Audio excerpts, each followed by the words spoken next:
Assalamualaikum warahmatullahi wabarakatuh. Selamat datang di channel kita The Betters dan juga Hidayah Mualaf Channel ya. Makasih buat teman-teman yang sudah menunggu dari tadi dan di sini sudah bersama saya ada Ustadz Sanihu Munir. Assalamualaikum buat Ustadz Sanihu Munir. Waalaikumsalam.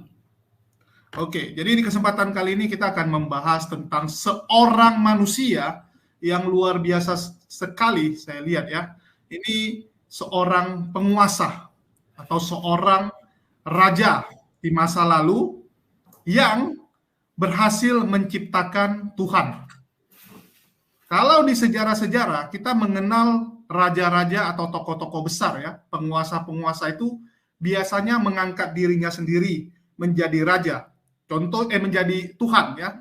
Biasanya raja-raja itu mengangkat dirinya menjadi Tuhan. Contohnya Firaun, Namrud ya, mereka mengklaim dirinya sebagai Tuhan. Begitu juga dengan raja-raja di Asia. Baik itu Cina, Jepang, mereka selalu menganggap bahwa dirinya itu adalah tetesan atau anak langsung dari Tuhan. Jadi mereka itu orang yang benar-benar berbeda kelas dengan manusia biasa. Mereka itu adalah anak Tuhan atau inkarnasi langsung dari Tuhan. Ya, kita tahu contohnya Namrud menyuruh masyarakat menyembah dia dan menganggap dirinya sebagai Tuhan. Begitu juga dengan Firaun, mengklaim dirinya sebagai Tuhan. Biasanya raja punya sifat seperti itu ya. Supaya kekuasaannya absolut, mereka ingin orang-orang menganggap dia dan keturunannya adalah Tuhan. Sehingga perintah mereka, kekuasaan mereka, itu tidak boleh dilawan. Karena kalau kalian lawan, kalian bukan saja akan kalah, bukan saja akan mati, tetapi setelah kalian mati pun, kalian akan masuk neraka.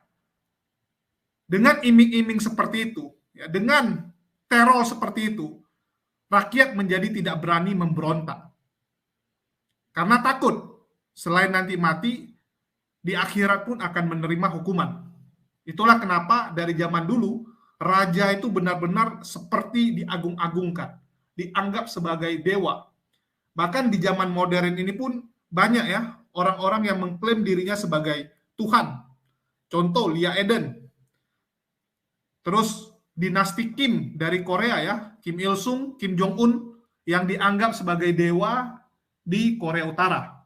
Biasanya raja seperti itu. Tetapi dalam sejarah ada seorang raja yang benar-benar berbeda. Dia tidak ingin mengklaim dirinya sebagai Tuhan dan tidak pernah membuat narasi dirinya sebagai Tuhan. Tetapi dia malah menciptakan Tuhan yang baru. Dia menunjuk orang lain menjadi Tuhan. Siapa lagi kalau bukan Konstantinus Agung ya, atau yang lebih dikenal sebagai Konstantinus pertama. Bagi teman-teman yang belum tahu Konstantinus, ya, Konstantinus ini adalah seorang raja Romawi. Ya. Nama lengkap dia adalah Flavius Valerius Aurelius Constantinus Augustus. Ya, namanya lengkap sekali supaya bisa membedakan dia dengan ayahnya. Sedangkan ayahnya bernama Flavius Valerius Constantinus. Jadi namanya mirip. Bedanya kalau dia ada Aureliusnya lagi. Di tengahnya ditambahin Aurelius. Dan ibunya ini adalah Ratu Helena, seorang Kristen. Ya. Helena ini dianggap sebagai ibu dari kekristenan karena dialah yang membuat Romawi itu menjadi kerajaan atau empire yang beraliran, yang menjadikan Kristen itu sebagai penguasa. Jadi ibunya inilah yang paling berkontribusi selain adik ceweknya Konstantinus Agung. Ya. Konstantinus Agung kalau di Katolik itu juga disebut sebagai Santo Konstantinus. Ya, dia disebut sebagai Santo atau setara dengan Rasul ya, seorang yang sangat suci. Konstantinus memerintah lumayan lama, dari tahun 306 sampai 337 Masehi. Di zaman dialah terjadi yang namanya Nisea. Ya.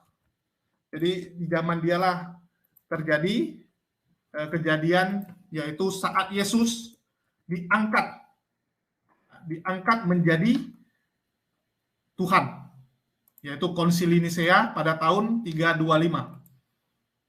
Jadi ini tokoh yang luar biasa. Dia tidak mau diangkat sebagai Tuhan, tapi dia mengangkat orang lain, alias God Maker, pembuat Tuhan. Ya, dia yang menciptakan Tuhan di zaman modern. Sebelum saya melanjutkan ya obrolan kita, diskusi kita, saya putarkan dulu satu cuplikan ini dari film Da Vinci Code ya. Ini satu film dari Da Vinci Code yang luar biasa cuplikannya, dan semoga dari video klip ini teman-teman sedikit bisa tahu gambaran dari Raja atau Konstantinus Agung.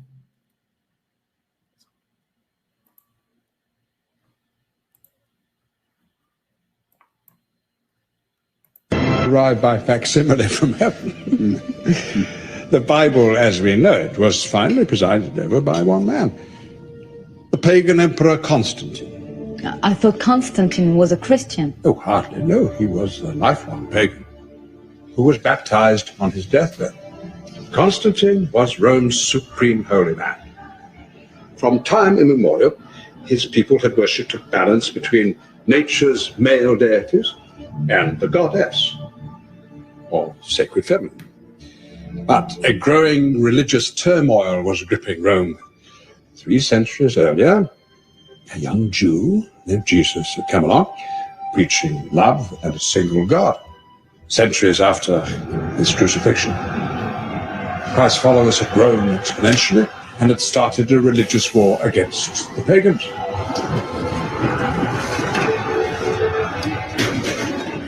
Or did the pagans commence war against the Christians? We can't be sure who began the atrocities in that period. But we can at least agree that the conflict grew to such proportions that it threatened to tear Rome in two. So Constantine may have been a lifelong pagan, but he was also a pragmatist. And in 325 Anno Domini, he decided to unify Rome under a single religion, Christianity. Christianity was on the rise. He didn't want his empire torn apart. And to strengthen this new Christian tradition, Constantine held a famous ecumenical gathering known as the Council of Nicaea. And at this council, the many sects of Christianity debated and voted on everything from the acceptance and rejection of specific gospels to the date for Easter, to the ministry of the sacrament, and of course, the immortality of Jesus. I don't follow. Masha, until that moment in history, Jesus was viewed by many of his followers as a mighty prophet, a great and powerful man, but a man, nevertheless, immortal man. Some Christians held that Jesus was mortal. Some Christians believed he was divine. Not the Son of God? Not even his nephew twice removed. Hold on. You're saying Jesus' divinity came from a vote? Well, remember, in those days, gods were everywhere. By infusing Jesus the man with the divine magic, by making him capable of earthly miracles, as well as his own resurrection, Constantine turned him into a god, but within the human world. And he basically knocked the more distant gods out of the game. Constantine did not create Jesus' divinity. He simply sanctioned an already widely held idea. Semantics. No, it's not semantics. You're interpreting facts to support your own conclusions. Facts for many Christians. Jesus was mortal one day and divine the next. For some Christians, his divinity was enhanced. Oh, absurd. There was even a formal announcement of his promotion. They couldn't even agree on the Nicene Creed. Excuse me. Who is God? Who is man? How many have been murdered over this question? Ya. Jadi ini salah satu film yang memang mengambil dari fakta sejarah ya. Mereka kalau buat film nggak bisa sembarangan. Ya, di sini saya bukan mau bahas filmnya, tapi saya ingin membahas apa yang ada di dalam. Ya. Siapa yang Tuhan, siapa yang manusia. Dan pertanyaan ini sudah membuat jutaan, bahkan mungkin miliaran nyawa manusia hilang. Hanya karena ribut siapa itu Tuhan. Siapa Tuhan sebenarnya. Kita nggak bisa pungkiri Dari zaman dulu orang selalu ribut, orang selalu perang hanya karena berbeda keyakinan. Begitu juga teman-teman tahu bagaimana zaman dulu di Kekaisaran Romawi ada banyak sekali agama, terutama agama-agama pagan yang secara jumlah itu jadi lebih kecil dibandingkan Kristen. Karena Kristen muncul, ya, Kristen berkembang dengan sangat pesat, apalagi waktu zaman mamanya Konstantinus Agung. Karena orang nggak mungkin melawan kekristenan. Karena ratu, ya, atau ibu suri lah, ya, namanya ibu suri karena anaknya yang jadi kaisar berikutnya, bapaknya udah nggak ada, ganti anaknya, mamanya dari ratu jadi ibu suri. Itu adalah seorang Kristen yang taat.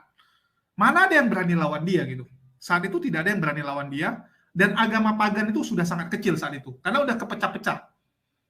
Total pemeluk agama pagan lebih banyak dari Kristen. Kalau kita ibaratkan seperti 60%, Kristen 40%. Tetapi dari 60 itu, bagi lagi dengan jumlah pagan yang puluhan. Bahkan setiap orang menyembah dewa yang berbeda. Jadi misalnya kamu menyembah Jupiter, ada yang menyembah Zeus, ada yang menyembah Poseidon, berbeda-beda. Ya, jadi mereka berbeda-beda dan kecil-kecil semua. Sehingga Kristen yang sudah di atas angin menghajar mereka semua. Ya, menghajar mereka dan menyingkirkan agama yang lain. Terjadi huru-hara di semua wilayah kekuasaan Romawi. Ini membuat Kaisar Konstantinus ini pusing, ya, membuat dia sakit kepala juga gitu. Karena apapun ceritanya sebagai seorang kaisar, ya, dia bertanggung jawab terhadap keamanan wilayah dia. Sehingga Konstantinus memutuskan untuk dilakukanlah perkumpulan untuk menentukan sebenarnya kekristenan itu apa dan kekristenan ini akan jadi seperti apa. Sedangkan Raja Konstantinus sendiri itu tidak pernah beragama Kristen sampai akhir hidupnya. Di saat dia sudah tua, di saat dia sudah mulai sakit-sakitan, dia baru menjadi seorang Kristen. Kalau sebelumnya dia nggak peduli dengan agama. Dia lebih fokus kepada penyembahan berhala dan bagaimana supaya wilayahnya itu aman. Ya. Jadi ini seorang tokoh yang luar biasa menurut saya, bisa menciptakan Tuhan. Ya, bisa mengangkat Tuhan gitu. Jadi Tuhan diangkat oleh ciptaannya sendiri. Ya, mungkin dari saya itu dulu, dan di sini udah ada bersama kita Pak Cihen Bancai dan Bang More Rizky. Assalamualaikum buat keduanya. Waalaikumsalam warahmatullahi wabarakatuh. Oke, mungkin kita tanya pendapat dari guru kita dulu ya, Ustadz Sanihu Munir, tanggapannya terhadap Konstantinus Agung ini. Silakan. Wah, kalian yang hebat-hebat. Aduh, sabar. Jadi kalau saya mungkin ada beda pendapat. God maker itu bukan Konstantin. God maker itu Paulus. Tapi Paulus tidak berhasil, maksudnya tidak bisa mencap sebegitu besar gitu. Dia cuman menciptakan. Contoh gini. Ya, bibitnya dari dia kan? Ya. Dia seperti ini, Ustadz Sanihu Munir. Contoh waktu presiden kemarin, Jokowi lahir dari mamanya. Ya, Jokowi lahir dari mamanya. Tapi yang dianggap sebagai pembuat presiden, ya, the kingmaker, yang berhasil menjadi kingmaker saat itu adalah Megawati. Karena dianggap berkat Megawati lah Jokowi berhasil menjadi presiden. Walaupun kita tahu Jokowi dilahirkan sama mamanya gitu. Jadi begini, kalau Konstantin itu tinggal meresmikan Tuhan ciptaan Paulus. Iya, tapi tanpa kontribusi dia juga tidak bisa Yesus itu jadi Tuhan gitu. Karena saat Paulus punya ajaran, saat itu banyak orang-orang Kristen yang masih bingung. Yesus ini manusia, nabi, anak Tuhan atau siapa? Ya. Karena kan saat itu corak kekristenan itu benar-benar sangat beragam. Yang seperti kita tahu sekarang ada Unitarian, ada Oneness gitu. Corak-corak seperti itu sangat banyak, dan saat Konstantinus melakukan Nisea 1, barulah semua disatukan dan ditetapkan Yesus itu sebagai Tuhan. Kalau enggak saat itu, ya Yesus tuh nggak jelas statusnya gitu, bisa jadi seorang manusia saja, bisa jadi seorang rasul saja, bisa jadi cuman orang yang dipilih gitu, yang nggak penting gitu. Jadi ketika Yesus dan murid-muridnya menjalankan misinya, itu kan Yesus nabi. Betul. Nah,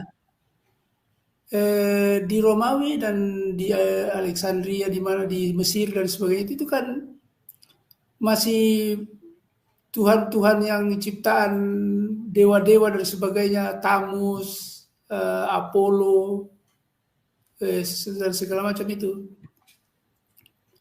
Nah, itu Tuhan yang ada di sekitar situ. Nah, kalau yang Tuhan yang diciptakan itu ada, jadi Tuhan yang ada di para dewa-dewa itu kan kita belum urus itu. Nanti kemudian tersebar berita bahwa Yesus mati dan bangkit kembali. Nah, itu orang-orang Romawi dan Yunani dan sebagainya itu kan belum tertarik, karena ini kan matinya Yesus kan sesungguhnya tidak dibesar-besarkan seperti ini. Seperti sekarang ini orang tidak tahu dari berapa banyak yang mati disalib kan. Yesus tidak berarti apa-apa. Tetapi begitu Paulus ini mendengar bahwa Yesus ini mati dan bangkit, kata orang bangkit kembali, maka dia terkejut begitu. Oh, berarti di Kristus, kalau dia mati dan bangkit kembali berarti Kristus. Nah, Paulus membawa Kristus baru ini, Kristus yang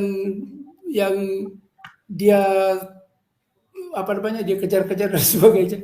Tapi saat itu kan status Yesus saat dibawa sama Paulus belum tentu Tuhan gitu kan. Walaupun orang Kristen sekarang mengatakan seperti itu. Bukan Tuhan. Karena dikatakan itu saya sudah lupa itu yang saya sekarang sudah tinggalkan ini debat ada bertahun-tahun. Jadi yang dikatakan bahwa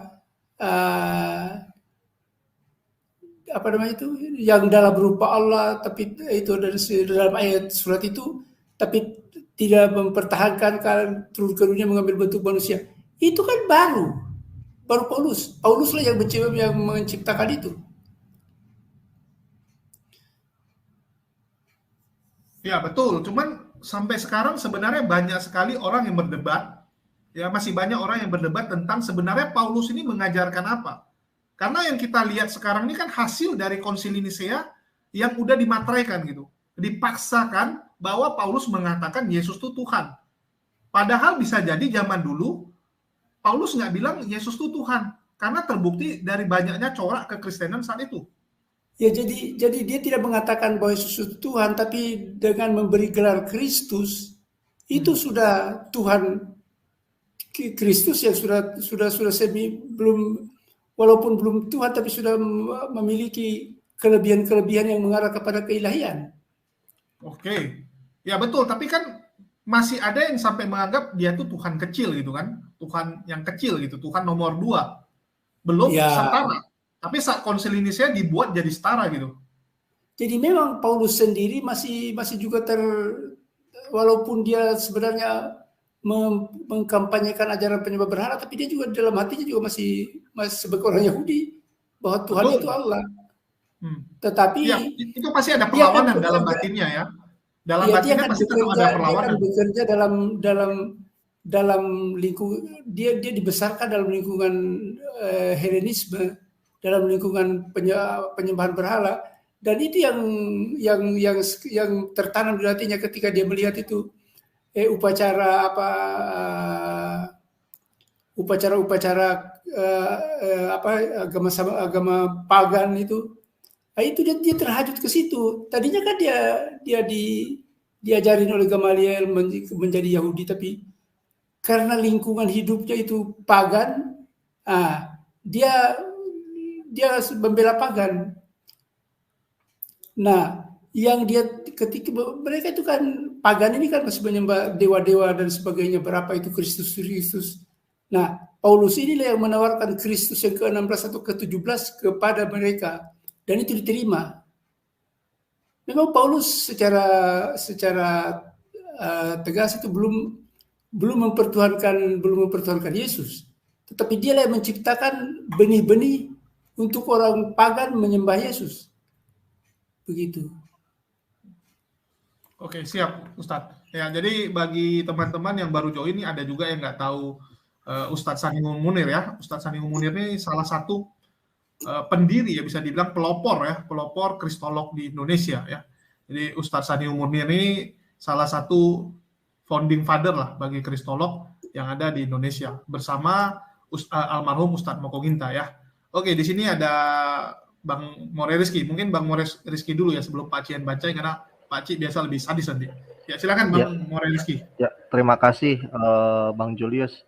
Sebelumnya saya ingin mengucapkan kepada senior saya sekaligus guru saya salam. Assalamualaikum warahmatullahi wabarakatuh, Ustadz Sanihu.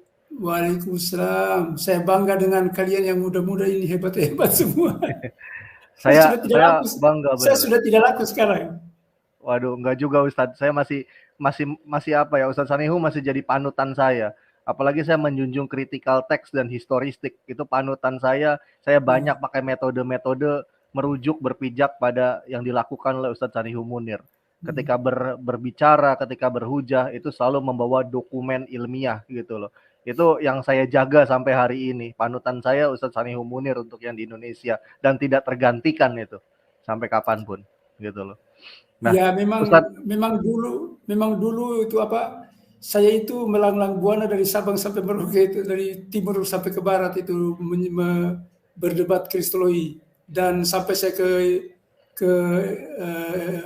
Mesir, sampai ke Israel saya berdebat, sampai ke Yordania itu saya berdebat. Nah, ketika saya berdebat di mana-mana, di Balikpapan, di Surabaya, di Solo atau di mana itu, dan di mana di Jakarta, saya itu takut sekali dengan pertanyaan orang. Apa pertanyaannya? Pak Munir, kalau kamu sudah meninggal, siapa gantimu? Saya betul-betul sedih sekali. Setiap hari saya terhantui dengan pertanyaan itu. Tapi begitu saya memasuki tahun 2000-an sekarang ini dan tahun-tahun sebelumnya, tumbuh seperti cendawan di musim hujan ini para kristolog muda yang jauh lebih hebat dari saya. Mungkin gini Ustadz, saya ingin sedikit memberikan presentasi. Saya meminta dan memohon sama Ustadz Sanihul Munir untuk meng-cross check ya gitu kan. Terlepas nanti setuju apa enggak setuju itu urusan di belakang gitu. Tapi saya ingin menunjukkan dulu pada senior saya, temuan saya. Mungkin ini agak out of topic tapi sebenarnya berkaitan ya, walaupun agak nggak langsung menempel topik ini. Tapi ini ada kaitannya. Kita membicarakan kan pembuatan maker of God gitu kan. Sedangkan orang Kristen di Indonesia ya Ustadz, itu kan seringkali menggunakan kata Allah ya. Sebenarnya yang itu milik umat muslim, milik kita yang muslim ya Ustadz ya. Seperti itu. Dan mereka memaknai kata Allah itu sebagai sebuah generic name, sebuah gelar. Itu ternyata sebuah kekeliruan Ustadz. Dan saya bisa mengatakan itu karena kenapa? Oh bukan kekeliruan. Bukan kekeliruan, itu kesengajaan. Oh, kesengajaan. Berarti itu ada unsur evangelisasi berarti Ustadz ya? Karena apa? Kalau Allah yang disebut sebagai nama Tuhan itu, kalau disebut Tuhan, tidak mati kutu Yesus. Karena betul, Yesus jadi Tuhan, karena Tuhan kita Allah. Betul. Nah, ini saya ingin sedikit memberikan pandangan Ustadz. Karena Allah itu kan Allah yang mereka sebut, memang ada dua frasa ya dalam bahasa Arabiah. Saya pun tidak menampik, ada yang membacanya Allah, ada yang membacanya Allah. Ketika saya masih studi ya di apa namanya di Egypt, dan di sana dipelajari frasa Allah itu memang bisa dibacakan dua jenis, dua varian, Allah dengan Allah di sana. Nah, dalam bahasa Arab dua-duanya dibenarkan Ustaz Sanihu, dalam sastra Arabiah ya. Kita memang tidak menampik itu. Nah, dan frasa ini adalah milik bahasa Arabiah aslinya. Milik bahasa Arabiah yang diserap ke dalam bahasa Melayu khususnya ya, rumpun Melayu, salah satunya Indonesia. Dan kita kalau berbicara bahasa, berbicara frasa, pemaknaannya tentu rujukannya bukan kitab suci, tapi kamus. Betul ya Ustadz ya? Kalau kita bicara secara ilmiah. Nah, saya menemukan dokumen yang pasti Ustadz Sanihu Munir akan tertawa dan tidur nyenyak malam ini gitu loh. Ternyata Ustadz Sanihu, orang Kristen Arab itu memaknai kata Allah atau frasa Allah ini berbeda dengan Tritunggal cabang Melayu ini Ustadz. Tritung cabang Melayu memaknai Allah atau Allah tadi dalam perspektifnya maknanya adalah gelar atau generic name ya. Tapi Kristen Arabiah itu ternyata memaknainya sebagai proper name Ustadz. Masya Allah Ustadz. Ini saya bisa tunjukkan pada Ustadz Sanihu Munir. Saya izin share screen ya Mas Julius ya. Kita pakai minggu ini jadinya. Kita pakai hari ini ya, nggak jadi besok. Oke lah. Mungkin pendahuluan hari ini. Ini kisi-kisinya. Ya, ini pendahuluan dulu. Ya, ini kasih clue-clue dulu ya. Besok kita baru lebih bahas. Ya. Bentar. Maaf, sorry. Saya pakai ini aja, pakai share screen yang ini aja biar gampang. Mungkin Ustadz Sanihu Munir senang juga nanti kan. Saya banyak literasinya banyak. Kebetulan saya sekarang lagi punya PR Ustadz Sanihu. PR doakan rampung ya. Saya ingin membuat yang literasi hard copy itu agar bisa dinikmati segala umat. Saya sedang berjuang nih dengan kawan-kawan men-scan satu persatu dan membentuknya dalam sebuah e-book dan dibagikan gratis Ustadz untuk umat semuanya. Agar umat ini semuanya bisa menikmati apa yang bisa kita nikmati Ustadz, seperti itu. Nah, jadi begini. Ya. Saya ada kerja saya barangkali bertahun-tahun itu saya bikin indeks kristologi. Nah, ini Ustadz jadi indeks kristologi itu misalnya mau bicara apa, itu referensinya saya sudah siapkan. Alhamdulillah, nanti boleh saya minta ya Ustadz ya, nanti saya japri Ustadz ya. Iya. Untuk dibagikan sama umat. Itu saya berdebat di Solo, di mana itu berdebat dulu. Itu orang baru bicara belum selesai, saya sudah tahu jawabannya. Ada di buku ini, ada di halaman ini dan sebagainya. Wah itu keren itu, indeks itu keren itu. Saya harus punya Ustadz. Saya harus punya itu. Yang mudah-mudah supaya tambah amunisi. Siap. Nah ini yang saya share di sini Ustadz.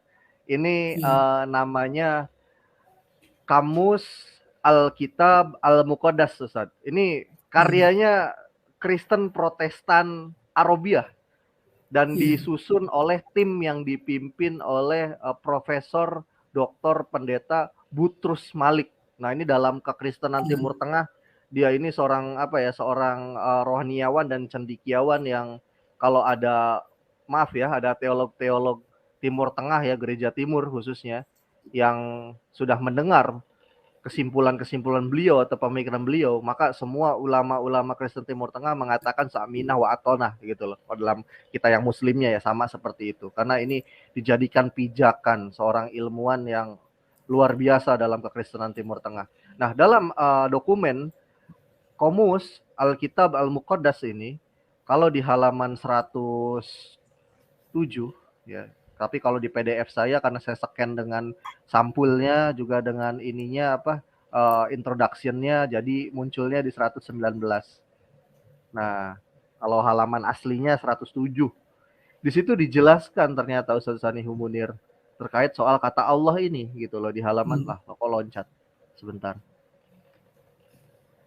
Saya akan terus mewujudkan mimpinya Ustadz Sanihu Munir untuk regenerasi dai-dai Kristen lokal. Insya Allah Ustadz. Saya memang memposisikan diri sekarang bukan sebagai debator Ustadz, tapi sebagai edukator untuk mencetak itu. Saya sangat mengingat mimpinya Ustadz Sanihu Munir, mengingat pesan-pesan amanahnya Ustadz Menahem Ali untuk regenerasi. Jadi fokus saya sekarang untuk meregenerasi, untuk membuat generasi-generasi penerus dari dai-dai kritik kristologi. Nah, ini yang ingin saya tunjukkan pada Ustadz Sanihu Munir. Ini ada kata Allah. Dia jabarkan dalam kamus yang membahas leksikon dari Alkitabul Muqaddas atau Alkitab Biblos yang pakai bahasa Arab. Apa kata beliau terkait kata Allah?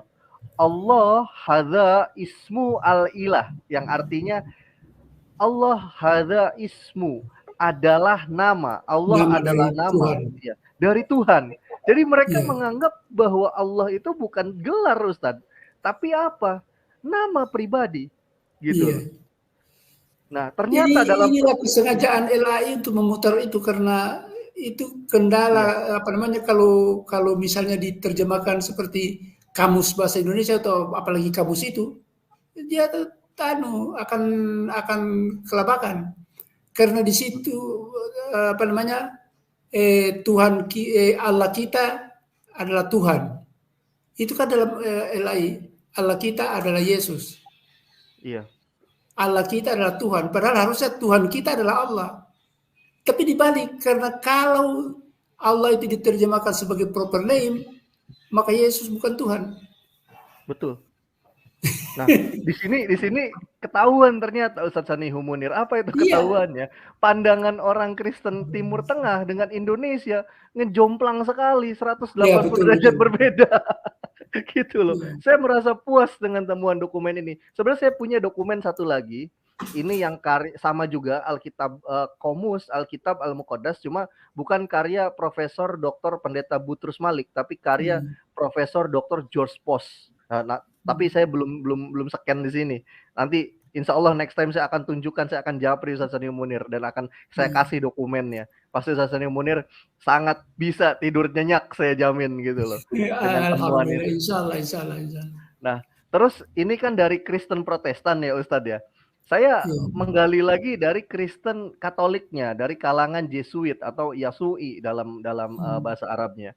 Nah, ini namanya kamus, pasti Ustadz Sanihu juga sudah familiar dengan kamus ini ya, yakni ini kamus Al-Munjid fil Lughah wal Alam, karena dalam Islam juga yang mempelajari sastra Arabiah juga menggunakan kamus ini tadinya gitu loh. Cuma sekarang diganti dengan kamus Munawir, Al-Munawir. Nah, di sini pada halaman 16 ada juga di sini penjelasannya nih, Allah ismu al-zat al-wajibul wujud. Nah, dia menjelaskan apa? Ismu al-zat, Allah suatu nama, zat.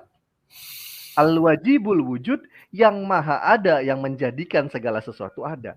Nah, jadi di sini kita bisa simpulkan, baik dalam pandangan Kristen Protestan maupun Kristen Katolik yang di Timur Tengah, semuanya memaknai bahwa Allah itu adalah nama pribadi Ustadz Sanihu Munir. Nggak ada yang memaknai gelar. Jadi apa yang dilakukan oleh LAI ini adalah penyesatan yang luar biasa gitu loh. Iya. Seperti kalau ikuti itu, Yesus tidak bisa jadi Tuhan. Betul, itu dia. Dari tata bahasa saja sudah jadi Tuhan. Kalau Allah diterjemahkan sebagai Allah proper name. Betul. Karena proper name-nya Tuhannya Kristen kan Yesus, jadi bukan Allah. Itu dia. Sampai saya berusaha juga mengkaji ya. Nanti mungkin next time akan saya tunjukkan lagi PPT-nya, tapi sudah saya buat PPT ini Ustadz Sanihu saya juga mohon cross check-nya ini. Mohon cross check-nya. Saya memang nggak banyak-banyak ya bikin PPT, cuma 3 halaman terkait soal ini, judulnya dalam pemahaman Kristen Arab, Allah itu adalah nama bukan gelar, merujuk dua dokumen Kristen Arab, Kamus Al-Munjid fil Lughah wal Alam dan Kamus Alkitabul Muqaddas. Nah, tadi yang saya tunjukkan tadi yang Kamus Alkitab Al-Muqaddas ya. Ini berikut sampulnya sudah saya tempel juga, dan juga uraian di halaman yang mengulas tentang apa sih kata Allah itu. Nah, di sini udah saya beri juga notifnya di sini description-nya. Lafaz Allah dalam Kamus Alkitab Al-Muqaddas yang disusun oleh himpunan guru-guru besar teolog Kristen yang memiliki kompetensi di bidangnya, diketuai oleh Profesor Pendeta Dr. Butrus Abdul Malik dalam kamus ini pada halaman 107 lafadz Allah adalah nama Tuhan. Nah, ini pasti Ustaz Sanihu mikir, wah, ini si Reski kok bikin narasi kok kayak saya bikin narasi ya. Kalau Ustaz Sanihu Munir bikin narasi gitu kan. Sebut nama bukunya, yang nulis siapa, halaman sekian. Lalu apa penjelasannya? Saya itu apa ya? Saya benar-benar ngikutin metodenya Ustaz Sanihu Munir. Sampai ketika saya bikin presentasi itu saya mohon maaf Ustaz, saya nyontek narasinya Ustaz Sanihu Munir. Saya ikuti Ustaz Sanihu Munir. Cara Ustaz Sanihu Munir menjelaskan. Itu kalau ditampilkan, kalau saya kan punya file. Iya. Kalau saya buka file itu ditampilkan bagaimana tekniknya? Ditampilkan. Nanti tekniknya hamba ajarin Ustadz. Assalamualaikum. Tapi kalau dari HP agak susah, kalau dari sedikit laptop kok Julius. Assalamualaikum Ustadz. Waalaikumsalam. Siapa lagi pemuda ganteng ini? Saya Goldian. Nah, Ustadz, saya yang ingin hamba tanyakan, dulu waktu saya SMA, itu saya sering baca tulisan-tulisan Ustadz di sanihumunir.org, tapi sekarang atau 4 bulan ke belakang udah nggak bisa dibuka Ustadz. Padahal itu gudang literasi loh. Nah, itulah saya bilang, ini kan saya punya file. Itu dibukanya, diperlihatkannya dipakai. Bisa Ustadz. Ustadz Sanihu Munir sekarang saya mau tanya, live sekarang pakai handphone atau pakai laptop? Pakai laptop. Nah, kalau pakai laptop simple. Sebentar, saya tutup dulu ya. Ini screenshot saya ya, biar Ustadz Sanihu Munir bisa mempresentasikan sesuatu. Nah, ini ya, ini ilmu ini ilmu. Pasti saya contek langsung ini. Nah, ya, Ustadz Sanihu Munir bisa klik. Bisa atur kopinya. Oh iya. Nah, Ustadz Sanihu Munir bisa klik tulisan share di bawah. Di bawah itu ada kotak yang ada tanda plus tulisannya share. Itu diklik. Terus share screen. Share screen, ya betul sekali Ustadz. Share screen. Terus jadi apa ini? Terus Ustadz bisa langsung minimize saja, di minimize, langsung bisa di minimize saja. Disuruh ke bawah. Minimize ini. Oh iya, di minimize dulu. Kan di kolom bawah itu ada tulisan mute, stop cam, cam mic, share. Nah, itu pencet share. Nah, udah ada. Ada Ustadz. Apa? Tapi mau share apa misalnya, let's say. Ya, tinggal dibuka yang mana mau dibukain, Ustadz. Iya, itunya Google-nya bisa dipencet min dulu, bukan X. Iya, nanti saya bantu aja Bapak di sini. Siap. Oh iya, siap ya. Mana di sini? Oh ya gitu. Oke, jadi Bapak. Ya, sambil menunggu Ustadz, tunggu saya. Saya mau ambil note dulu sama alat tulis saya. Siap. Ini sayang ini kalau nggak dicatat sayang ini. Ya. Sambil menunggu kita dengar dulu dari Pak Cihen Banjai dulu biar memanaskan suasana. Silakan Pak Cihen Banjai mengenai the God Maker ya. Ini the God Maker bukan the King Maker. Kalau King Maker banyak gitu kan. Orang-orang yang berhasil menjadikan seseorang itu sebagai ini dia. Presiden atau raja. Tolong ini Udah kita buka. Bisa dilihat? Bisa. Indeks kristologi. Bisa. Indeks kristologi. Bikin besar sedikit lagi. Kegedean. Udah besar. Ya. Jadi ini contohnya saya punya amunisi ini.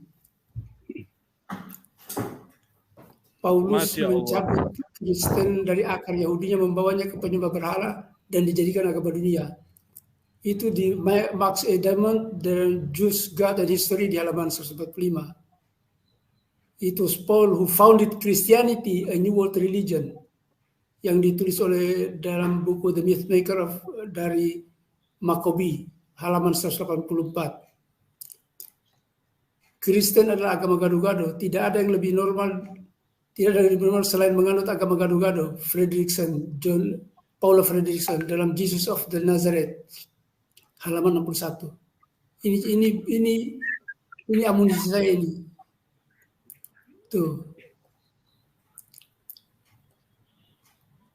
Jadi kalau mau bahas apa saja, cari di sini dia punya amunisi. Waduh. Ustadz Sanihu Munir. Bentar dulu Goldian. Ustadz Sanihu Munir saya izin nih ya. Ustadz Sanihu Munir sekarang lokasi ada di mana Ustadz? Di Jakarta. Di Jakarta, wah deket ya. Next time boleh nggak Ustadz? Saya sangat izin sekali saya ingin mengundang Ustadz Sanihu Munir podcast kita ngobrol-ngobrol di studio kita di Lentera Rohani Institute Ustadz. Atau misalkan Ustadz keberatan, biar nanti tim kita yang ke sana, Ustadz. Saya ingin sekali loh bikin kajian dengan Ustadz Sanihu Munir secara langsung. Saya kira sudah pensiun, sudah. Oh jangan Ustadz, jangan pensiun Ustadz. Bantulah Reski ini Ustadz. Reski ini lagi sedang jadi edukator untuk mencetak para dai-dai kristolog Ustadz. Saya masih butuh bimbingan Ustadz Sanihu Munir untuk menjadi mentor gitu loh. Di A saja begini banyak ini. Baru A, Al-Quran. Seragam tidak pernah berubah-ubah oleh Edward Gibbon. Wow, ini bahasa Al-Quran kaya, sederhana, fleksibel, dan sangat membantu cara membaca tata bahasa dan pengertian kata-kata dalam kitab Perjanjian Lama. Miller. Ini saya kayak lihat harta karun ini. Ini memang masalah jam terbang nih ya, masalah jam terbang baru bisa buat segini banyak. Ini ya, amal saleh. Martin Luther sangat benci dengan amal saleh. Jadi, saya punya Ustadz yang literasi yang soal yang amal saleh tadi ya, itu ada dalam salah satu tesisnya Martin Luther ya Ustadz ya, dari yang 99 tesis itu kalau nggak salah.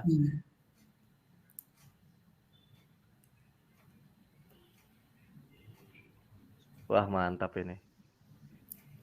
Menurut Paulus orang tidak mungkin selamat karena beramal saleh atau mentaati hukum Taurat. Ampun. Bang Julius mau ikut nanti kalau sudah diizinkan Ustadz Sanihu Munir ke kediamannya nanti bareng sama saya nanti. Posisi gue di Aceh. Rencana kalau memang kelar urusan gue mungkin di bulan ketemu di Jakarta aja. Ketemu di Jakarta aja nanti. Iya. Mulai siap. Iya. Saya kalau Ustadz ada waktu dan nggak mengganggu waktunya Ustadz Sanihu, saya ingin sowan ke kediamannya Ustadz Sanihu Munir. Sebenarnya sih saya ingin sekali gitu menjemput Ustadz Sanihu Munir untuk nanti ya ke markas dakwahnya LRI, kita ngobrol-ngobrol bareng gitu Ustadz. Itu sebagai opening. Karena kebetulan ya studio kita belum opening gitu loh, belum opening. Nah kayaknya kalau menghadirkan seorang legendaris kritik kristologi di Indonesia, wow ini cetar gitu loh untuk kami di LRI gitu loh, seperti itu Ustadz. Tapi kalau Ustadz keberatan, kita siap nanti dengan tim kita meluncur ke sana. Kita ada tim, nanti kita meluncur ke sana. Seperti itu. Nah, sama yang satu lagi, paling saya mau bilang, saya mau curi literasinya Ustadz Sanihu Munir gitu, seperti itu Ustadz. Kalau bahan-bahan amunisi saya itu di Kendari, bukan di sini. Oh, yang ratusan buku-buku kristologi yang sudah langka. Tapi nggak apa-apa lah, saya minta wejangannya Ustadz Sanihu Munir aja secara langsung dan saya minta yang ditampilkan sama Ustadz Sanihu Munir ini mantap ini. Ini lihat, menurut ini siapa? Josephus. Flavius Josephus. Ya. Josephus tidak percaya kebangkitan tubuh kasar. Jadi Paulus tidak mempercayai kebangkitan hidup tubuh kasar. Josephus juga demikian. According to Josephus, he himself was a Pharisee. The Pharisee held that only the soul was immortal. Ustadz mohon izin, tapi Flavius Josephus itu nulis kalau Yesus disalib juga, itu percaya gimana tuh? Apanya? Yesus disalib memang. Oh iya. Tapi tidak sampai mati ya, Ustadz? Iya, jadi begini. Ini sebenarnya yang saya dulu waktu masih melanglang buana seluruh Indonesia, saya sangat berhati-hati itu mengenai kebangkitan Yesus. Karena begini, ini saya bicarakan di hadapan adik-adik sekalian, anak-anakku sekalian. Itu kan wa qaulihim inna qatalnal masih Isa ibnu Maryam Rasulullah wa ma qataluhu wa ma salabuhu. Dia wa ma qataluhu ini wa ma salabuhu. Dia tidak disalib. Dia tidak wa ma qataluhu wa ma salabuhu. Dia tidak dibunuh dan dia tidak disalibkan. Nah, pengertian wa masalah walakin subhihalahum itu kata kuncinya itu di walakin subhihalahum, tetapi hanya yang diserupakan. Kata diserupakan ini ada dua pengertian. Ya, pengertian mayoritas diserupakan ini adalah diserupakan orangnya. Tetapi jangan lupa ada pula pakar-pakar yang mengatakan bahwa diserupakan itu adalah diserupakan peristiwanya. Seperti Ahmad Didat. Ahmad Didat kan dia berdebat dengan orang Kristen itu. Dia menganut pandangan yang diserupakan itu adalah peristiwanya, bukan orangnya. Jadi wa ma qatalu masalah walakin syubbihalahum.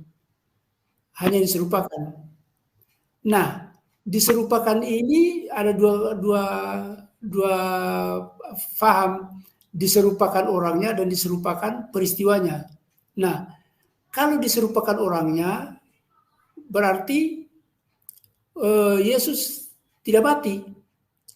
Tetapi kalau ya artinya tidak mati sampai sekarang masih hidup. Nah, kalau diserupakan peristiwanya berarti Yesus itu disalib,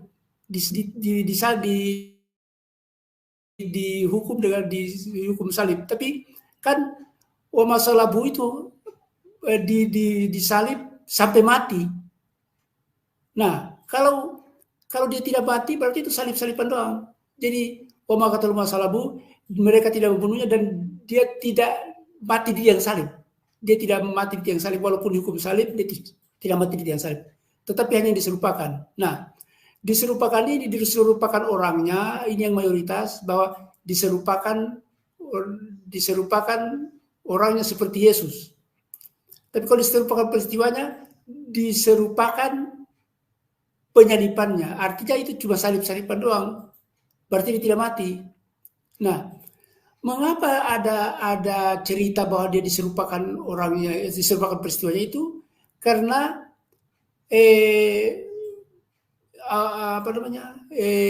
Yosef itu saudaranya apa itu? Yang minta jenazahnya kalau diselamat. Yakobus. Yakobus. Yosef Arimatea. Oh, Yusuf Arimatea ya. Ya, jadi begini. Jadi ketika itu sebenarnya komplotan itu. Memang di setting sedemikian rupa untuk menyelamatkan Yesus jangan mati.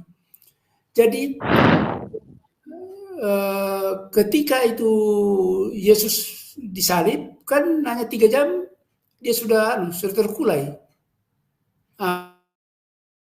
Padahal menurut itu bahwa menurut Naskalot mati dia dikasih minum racun ular.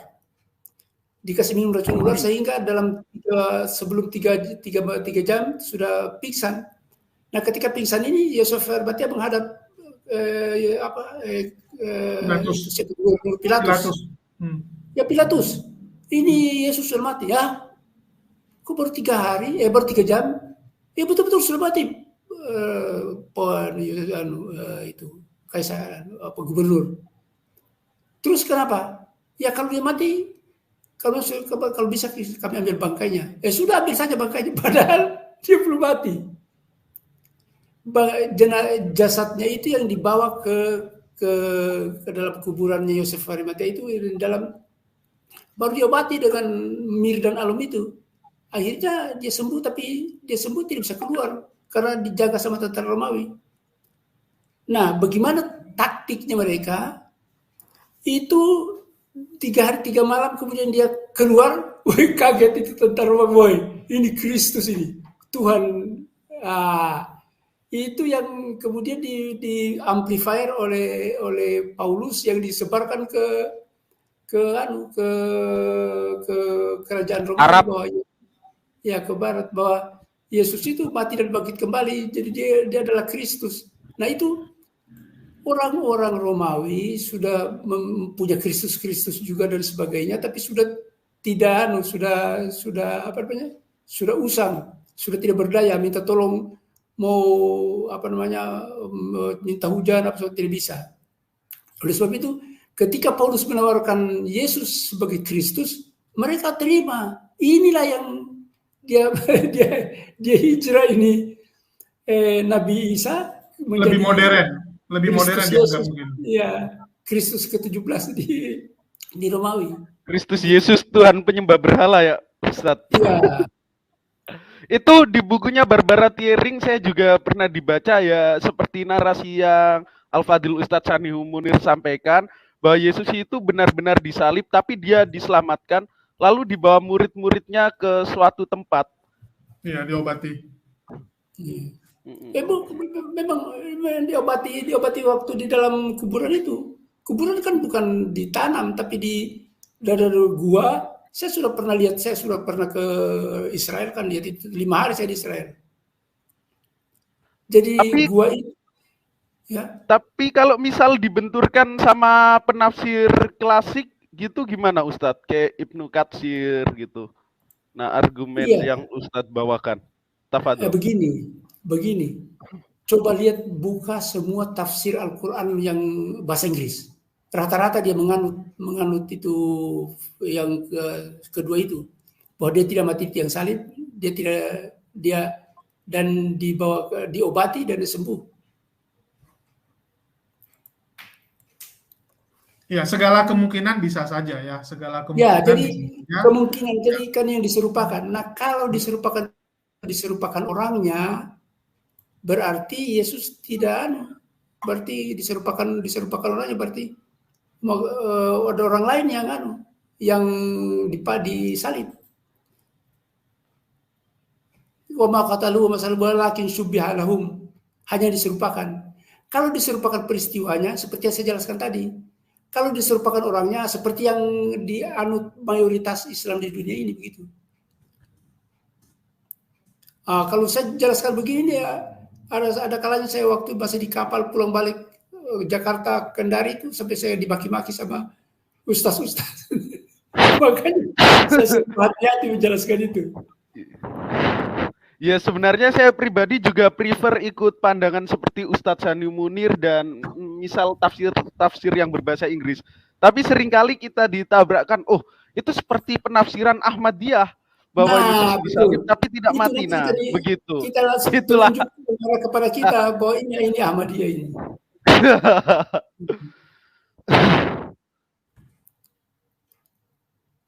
Oke, di sini udah ada Pak Cihen Banjai yang suka masalah racun-racun ya. Mungkin Pak Ci bisa jelasin masalah itu, mungkin yang dikasih minum tuh bukan miras oplosan, tapi memang obat supaya jantungnya berhenti. Ya, silakan Pak Cihen Banjai. Itu racun ular. Iya. Silakan Pak Cihen Banjai. Ya, makasih ya sebelumnya. Assalamualaikum warahmatullahi wabarakatuh. Saya hanya untuk Ustadz Sanihu Munir ya, mudah-mudahan usianya berkah gitu ya, dipanjangkan umurnya luar biasa ya untuk perkembangan kristolog di Indonesia. Saya pernah lama dengan Ustadz ya, saya masih juga nyimpan banyak buku-buku Ustadz ya. Alhamdulillah. Nah, buku-buku Ustadz ini, kemudian ada juga tuh buku, saya tidak sempat carinya lagi tadi. Saya tidak nyangka bahwa Ustadz ini bisa di sini gitu kan. Jadi saya ngutip satu kata-kata Ustadz Jenderal Santoso di buku ini seputar Trinitas itu. Barang siapa tidak mengenal sejarah maka dia akan dikubur oleh dongeng gitu kan. Nah, saya lihat memang di Kekristenan itu ya Ustaz ya, di Kekristenan mereka ini kan memang buta sejarah gitu. Mereka sebenarnya tahu tapi membutakan dirinya, menutup matanya gitu kan, supaya tidak tahu dengan sejarah kan. Nah, saya mengambil dari perspektif lain ya, dengan akli, dengan dalil akli di Islam kan kita boleh menggunakan nakli dan akli. Saya lebih banyak menggunakan akli untuk menghadapi mereka. Kenapa? Mereka ini tidak percaya gitu ya. Dengan pakar-pakarnya pun mereka tidak percaya kan. Pakar-pakar mereka yang menghabiskan umurnya sampai 20-30 tahun untuk meneliti Bible ini kan. Betul. Apalagi dengan Al-Quran dengan siapa. Jadi bayangkan gitu ya, bagaimana Konstantin pada masa itu memaksakan bahwa supaya Yesus dijadikan Tuhan itu kan. Karena udah kebiasaan. Kalau kita lihat dari sejarah awal, kan orang-orang Romawi ini kan menjajah orang-orang Yahudi itu, kan gitu. Apakah mungkin orang Yahudi, orang-orang Yunani ini mau ngambil Tuhan orang yang dijajah dia gitu kan? Kan itu pemikiran sederhana kan? Yesus ini orang Yahudi. Kemudian selama ini mereka menjajah orang-orang ini gitu kan? Tiba-tiba orang ini dijadikan Tuhan. Lalu mereka menyembah Tuhan itu gitu kan. Sementara orang ini selama ini mereka jajah gitu kan. Ini pemikiran saya agak untuk juga lah. Jadi makanya saya tadi noktukan tadi dengan mereka ini. Kan itu.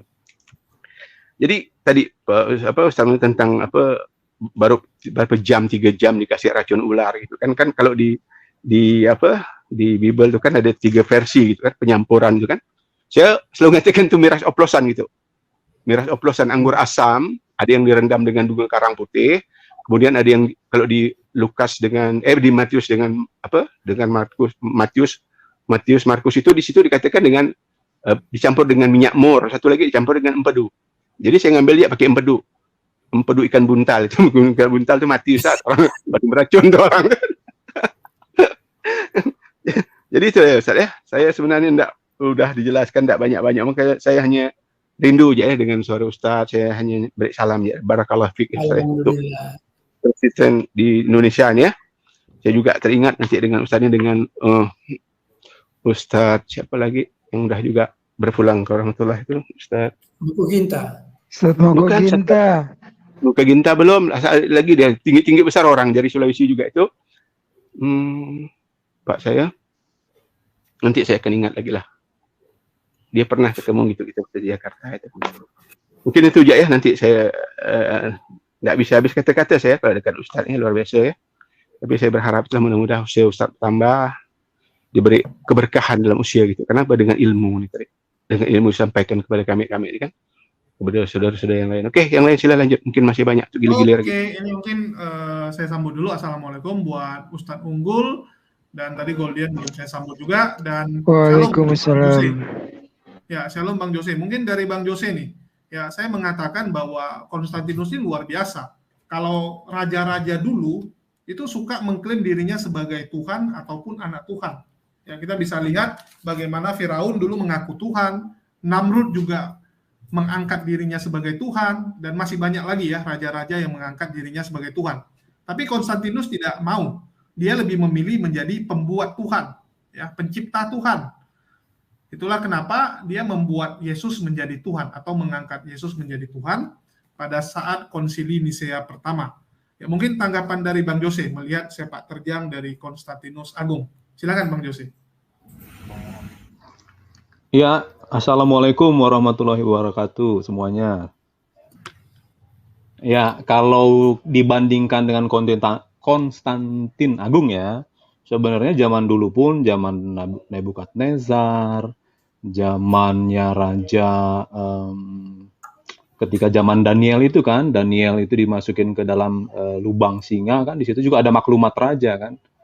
Tidak ada Tuhan seperti Tuhannya Daniel gitu kan. Tidak ada Tuhan sepertinya Tuhannya Sadrak, Mesak, Abednego. Semua masyarakat, semua rakyat harus menghormati mereka gitu kan.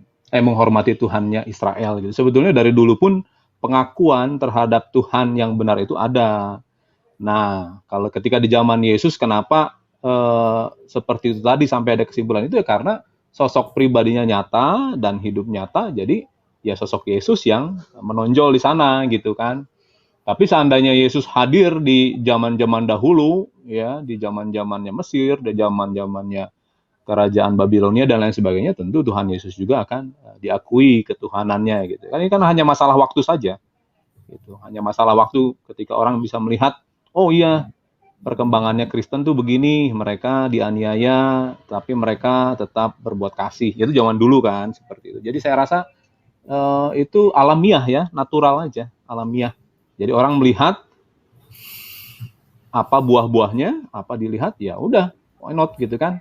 Itu kan kelihatan, bukan sesuatu yang bisa disembunyikan kan, tentang mujizat-mujizat, karena memang mujizat itu kalau Bro Julius seringkali menentang mujizat itu ya, karena dia bilang ada kemungkinan 1 dari 1000 orang didoakan sembuh. Tapi memang di kita memang ada karunia roh bagi orang-orang tertentu yang bisa menyembuhkan. Tidak semuanya orang bisa berkarunia menyembuhkan, tetapi ada orang yang bisa gitu. Jadi bukannya rekayasa, dan memang firman Yesus pun mengatakan. Andi Simon jadi artinya ke Jakarta untuk mengobati hati nggak berani, dia nggak mau. Ya, belum waktunya. Semuanya itu masalah waktu. Cuman intinya, Bang, artinya kenapa tadi Konstantin? Ya, itu karena dia melihat gitu. Karena dia kan bukan orang bodoh. Kenapa orang Romawi yang notabene penguasa dunia, kenapa dia mau menaklukkan diri di hadapan Yesus kan begitu? Kalau kita lihat juga sebenarnya di zaman Paulus sendiri, ya Paulus sendiri kan sebelum dia dihukum itu kan dia sudah dihadapkan kepada penguasa-penguasa Romawi kan, kepada Agripa ya kan, kepada Festus, dan semua di situ di depan itu dia sudah menyaksikan Yesus. Bahkan Festus itu yang mengatakan, kamu gila Paulus, saya hampir menjadi Kristen gara-gara kamu, katanya gitu. Itu kan karena dia masih menahan egonya sebenarnya. Jadi di zaman Paulus pun orang raja-raja Kaisar Romawi dan raja-raja itu mereka sudah mengakui sebenarnya, cuman kan ya belum sempurna lah, tahap demi tahap itu kan ada. Gitu. Jadi kenapa Konstantin? Ya udah waktunya gitu. Tapi disitulah fase kekristenan itu, ketika bagaimana Kristen itu berkuasa, lalu bagaimana dampak-dampak lainnya, ya tentu ada pemurnian lagi dari Tuhan gitu. Tidak udah mencapai kekuasaan dunia tertinggi lalu udah selesai gitu, tidak, masih banyak PR dan diuji waktu lah gitu, diuji waktu. Mungkin itu yang bisa saya sampaikan, Bro Ju, sementara. Oke, tapi faktanya saat belum dibuat konsili Nisea itu kekristenan tuh baku hantam dengan agama pagan ya. Kita nggak menuduh siapa yang memulai. Orang pagan akan bilang orang Kristen menindas kami. Sedangkan orang Kristen menganggap, gara-gara pagan yang duluan. Akan ada saling tuduh gitu. Tapi faktanya terjadi perang antara orang Kristen dan orang pagan. Itu yang membuat Konstantinus Agung ini agak pusing gitu. Karena ini kan di wilayah kekuasaan dia. Supaya ini bisa tertib, maka diputuskanlah ya bahwa kekristenan ini menjadi agama kerajaan. Apalagi saat itu mamanya Konstantinus Agung dan adik ceweknya, ya saya lupa nama adik ceweknya, mamanya Ratu Helena, itu orang Kristen yang taat. Dia adalah seorang Kristen yang taat, dan mau nggak mau itu mempengaruhi. Namanya anak gitu ya. Kita nggak mungkin nggak lihat mama kita gitu. Mama kita ngapain pasti kelihatan. Dan yang namanya mama gitu kan, mau nggak mau pasti didengarin gitu. Namanya mama mau ngomong sama anak, walaupun kamu raja, ya itu tetap mama kamu gitu. Jadi pengaruh itu gede, dan dia melihat memang cara satu-satunya menstabilkan kekuasaannya adalah dengan menjadikan Kristen sebagai agama kerajaannya. Karena saat itu Kristen yang paling besar dibandingkan agama pagan yang lain. Pagan yang lain ada puluhan. Ya, agama pagan yang ada puluhan kecil-kecil. Mau nggak mau, dialah pemenang pemilunya. Jadi ibaratnya, siapa yang jadi presiden? Yang jadi presiden yang suara mayoritas, mau nggak mau. Saat itu Kristen lah yang mayoritas, Kristen lah yang ditetapkan, agar supaya kerajaannya tertib gitu. Dan saat itu ditetapkan pun, Raja Konstantinus ya, itu belum menjadi seorang Kristen. Dia jadi Kristen di akhir hidupnya. Itu faktanya. Kenapa dia nggak jadi Kristen kalau gitu? Kalau Bang Jose bilang belum waktunya, ya kita udah no comment lah kalau semua bilang masalah belum waktunya ya. Tapi fakta yang terjadi adalah seperti itu. Dia memilih itu karena apa? Karena dia raja. Ya, dia bukan karena suka Kristen atau karena dia Kristen, tapi dia melihat yang mana yang paling banyak faedahnya. Ya, kalau memilih Kristen artinya ini yang paling besar, ya udahlah kita pilih ini. Ada alasan. Kalau dia pilih yang kecil kan nanti gawat. Orang tanya kenapa raja atau kenapa kaisar memilih agama yang ini? Karena saya lebih suka agama ini. Ributlah yang lain. Kalau ini kan jelas, saya akan memilih yang paling besar. Saat itu memang kita akui sebagai kekristenan. Sama seperti Pak Cihan Banjai bilang, kita nggak memunafikkan Kristen pernah ditindas. Zaman awal-awal, ya itu memang terjadi. Tetapi yang dikatakan adalah saat Kristen kecil, dia licik, tapi saat besar dia menindas. Dan itu terbukti. Saat Kristen menjadi agama utama, pagannya dibasmi semua. Saat Kristen dipilih menjadi agama resmi Kekaisaran Romawi, mereka langsung gerak cepat ya. Langsung gerak cepat membasmi semua pagan. Dalam waktu beberapa tahun saja, pagan itu musnah. Dibantai semua. Itu fakta gitu. Ya. Mungkin dari Ustadz Unggul ada yang mau tambahin sebelum saya... Enggak, sebentar. Kan saya udah bilang tadi kan fase kekristenan itu kan bukan di zona nyamannya itu tadi, Bro. Jadi memang harus diuji waktu gitu loh. Makanya ya, ketika menjadi agama kerajaan pun, ya apalagi ketika dijadikan politik segala macam kan tidak berhasil. Gitu kan, buktinya runtuh kan kerajaan itu gitu loh, karena memang Injil itu berulang-ulang selalu berkembang itu bukan di zaman keemasan negara seperti itu, tapi Injil itu akan berkembang justru di masa penderitaan, kesukaran gitu loh. Memang selalu begitu, ayatnya pun selalu dikatakan begitu. Enggak lah Bang, kekristenan berkembang di zaman kerajaan lah. Tidak, salah. Tidak penindasan. Iman Beda, itu beda. bertumbuh di dalam penderitaan. Kalau orang ketika sukses, mana ingat Tuhan gitu kan. Justru ketika ditindas, sekarang kan memang di dalam Alkitab kan sudah jelas, Yesus juga katakan gitu kan, Enggak, itu kalian akan iman, Bang. dibenci Iman dunia sama ini. agama beda. Itu kan iya, iman ya gini. Perkataan Yesus itu kan jelas tertulis gitu kan, dan kamu akan dibenci semua orang oleh karena namaku gitu kan. Tapi orang yang bertahan pada kesudahannya, dia akan selamat. Barang siapa mengakui aku, dia akan kuakui depan Bapakku gitu. Jadi prinsipnya kan begitu kan. Karena Yesus katakan, aku aja yang guru kamu menderita dianiaya, apalagi kamu murid-muridku kan begitu. Jadi memang itu dia, iman Kristen itu akan berkembang di dalam penganiayaan, ada martir dan lain sebagainya macam gitu. Jadi memang fase, makanya saya bilang tadi, ketika orang memperalat agama, ketika dia menjadi besar, tadi ada tuduhan licik atau ini, ya itu memang begitulah manusianya yang menggunakan agama itu nggak benar gitu. Karena Tuhan kalau benar diamalkan kasih ya nggak akan mungkin gitu kan, gitu loh. Itu Artinya aja sih bagus dong sementara. Artinya kaca Ya, itu bagus kalau dong. sedikit kok Julius. Tunggu lu, Kalau kita tengok ke Nggak, supaya jelas dulu pemahamannya. KC itu disiksa artinya bagus dong gitu, supaya imannya bertumbuh. Mungkin Bang Jose juga harus niru supaya iman Bang Jose tumbuh. Itu iman pribadi Bang Jose. Tetapi kekristenan tumbuh, ya faktanya di Eropa itu tersebar kekristenan karena dipaksa. Agama-agama pagan di Eropa dibantai, termasuk di Inggris. Afrika ya dipaksakan jadi Kristen. Amerika, ya benua Amerika juga sama. Bagaimana mereka dipaksa menjadi Kristen. Kalau nggak lewat pemaksaan, tidak Kristen. Ya, jadi kalau imannya tumbuh ya mungkin gitu. Iman tumbuh, tetapi cara tanam jadi Kristennya ya dengan pemaksaan. Oke, silakan Gol. Nah, aku tambah dikit ya, sedikit. Tadi Ustadz Ramli Namai tadi saya lupa mengingatkan Ustadz Sanu Munir bahwa sahabat beliau juga tuh yang udah jadi Allah Yaham tuh Ustadz Ramli Namai. Jadi saya masih ingat juga dengan beliau tuh. Oke, lanjut yang lain tadi.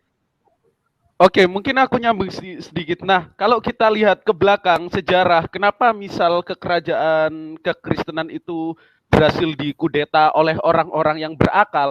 Karena apa? Keputusan-keputusan dari pihak gereja itu selalu bertentangan dengan akal sehat.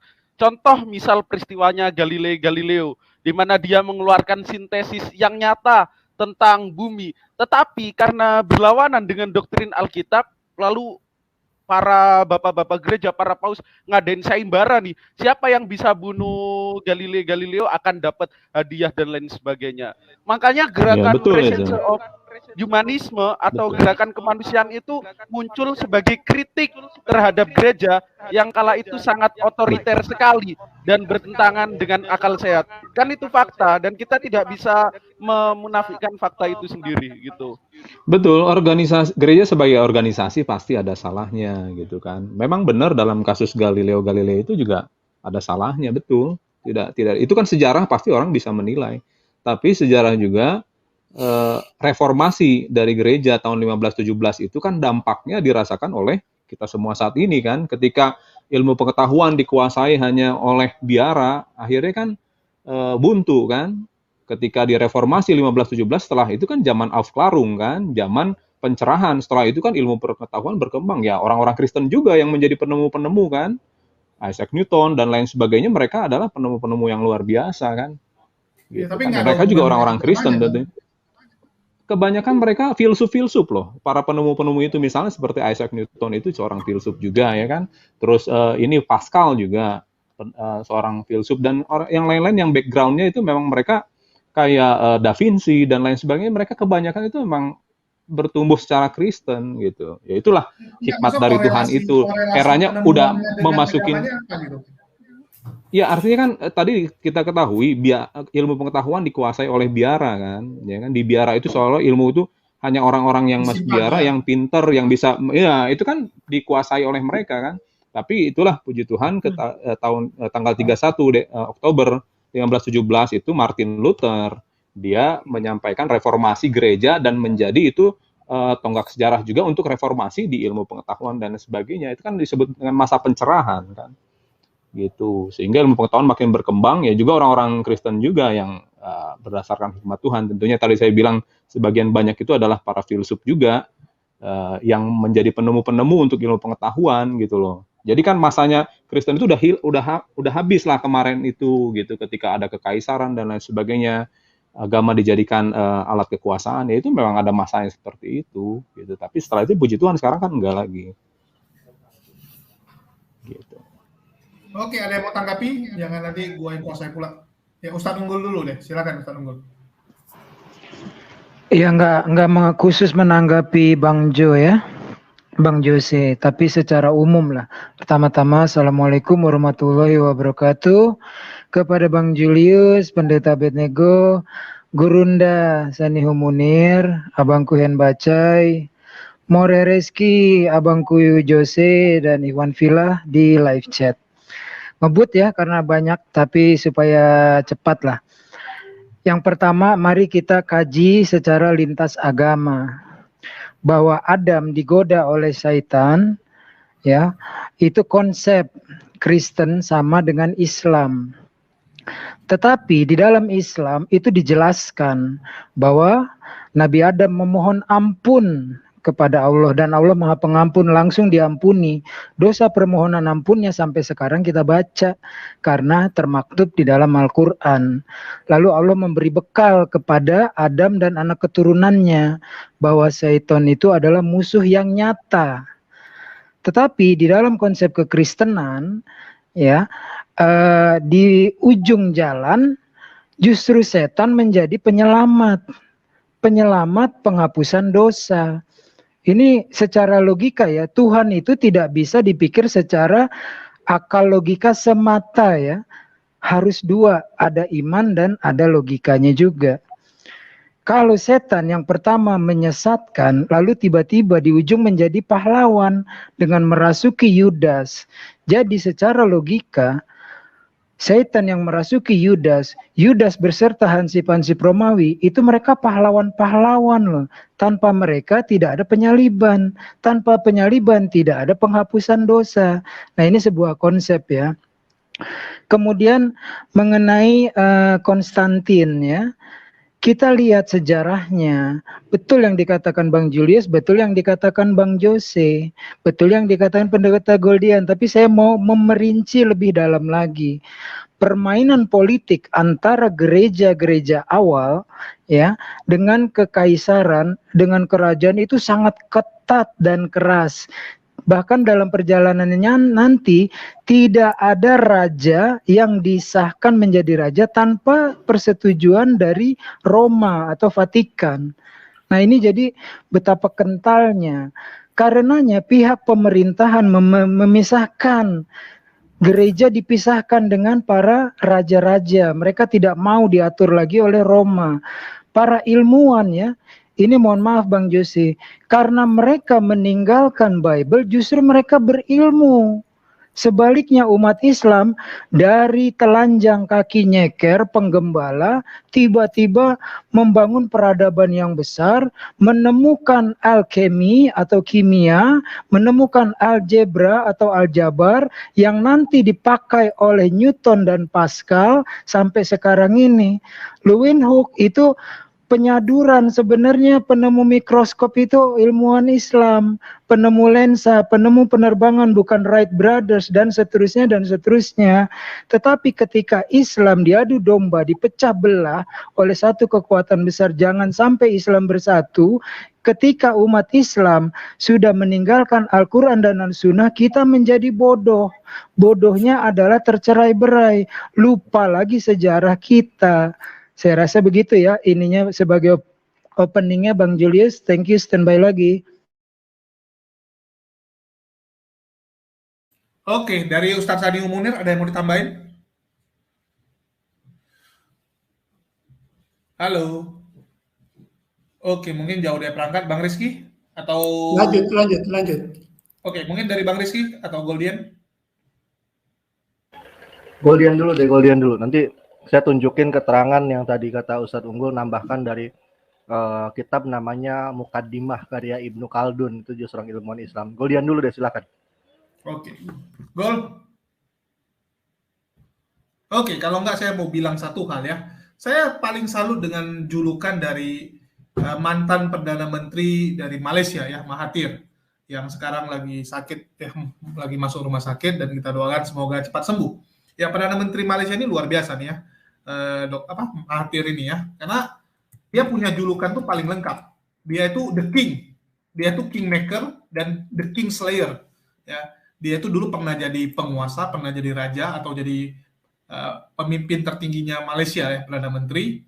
Terus dia juga pernah membuat orang menjadi Perdana Menteri berikutnya. Ya, dia pernah beberapa kali membuat orang menjadi Perdana Menteri, dan dia bisa menjatuhkan raja juga. Ya, the king slayer ya, the king slayer. Bagaimana kemarin tuh dia menjatuhkan siapa tuh? Yang sebelumnya tuh si Najib. Ya, dia menjatuhkan Najib, dia menggulingkan Najib, yang Najib itu padahal dulu muridnya juga gitu. Jadi julukan dia paling lengkap. Saya melihat Konstantinus Augustus ini keren juga gitu kan. Kita tahu banyak julukan, baik itu the God Slayer, ya. Ada juga orang yang punya julukan the God Slayer, orang yang membunuh Tuhan gitu. Ya, dan itu mungkin bisa disandingkan untuk Hansip Romawi ya, mereka pembunuh Tuhan. Terus banyak juga orang yang menjuluki dirinya Tuhan terus dibunuh, sehingga yang bunuh dia semua jadi the God Slayer. Ya, cuman Konstantinus ini punya julukan the God ini ya, yang paling luar biasa, the God Maker gitu, karena nggak ada selain dia yang membuat Tuhan gitu. Ya, cuman dia gitu, orang yang berhasil membuat Tuhan, dan Tuhannya tuh diakui pula gitu, diakui sampai sekarang gitu, dengan jumlah populasi masih nomor 1 ya, masih sampai sekarang orang Kristen harus kita akui nomor 1 gitu. Ini luar biasa gitu, prestasi yang sangat cemerlang ya. Saya rasa Konstantinus pun nggak nyangka, ternyata Yesus yang saya anggap sebagai Tuhan itu ya, saya angkat jadi Tuhan itu kok bisa sampai zaman sekarang 2000 tahun tetap orang nganggap dia sebagai Tuhan ya.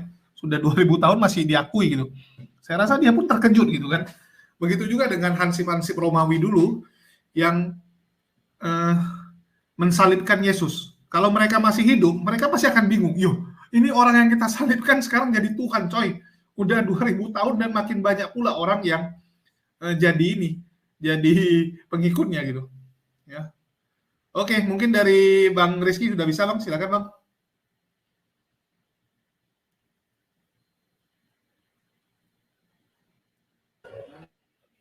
Oke, terima kasih Mas Julius. Benar yang dikatakan oleh Ustadz Unggul ya, bahwa ilmuwan-ilmuwan Islam itu bahkan dari berpegang atau berpijak kepada kitab suci itu jadi menemukan sebuah ilmu yang sangat bermanfaat untuk umat, dan dicontek, dijiplak, diakuisisi oleh di luar Islam malah gitu loh.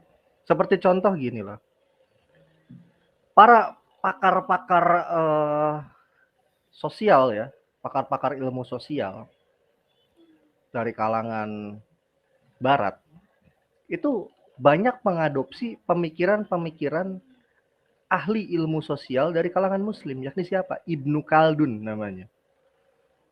Gitu loh. Seperti yang menjelaskan soal kesetaraan gender. Dalam arti kesetaraan gender di sini bukan berarti maksudnya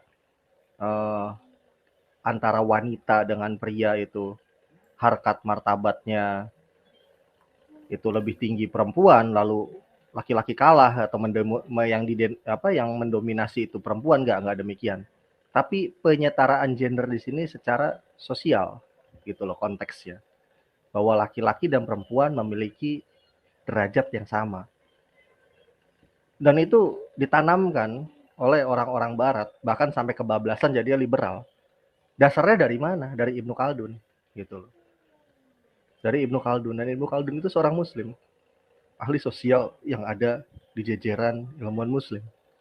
Lalu ketika orang-orang Kristen belum bisa menghitung jari-jari bumi ini berapa, yang menemukan teorinya siapa?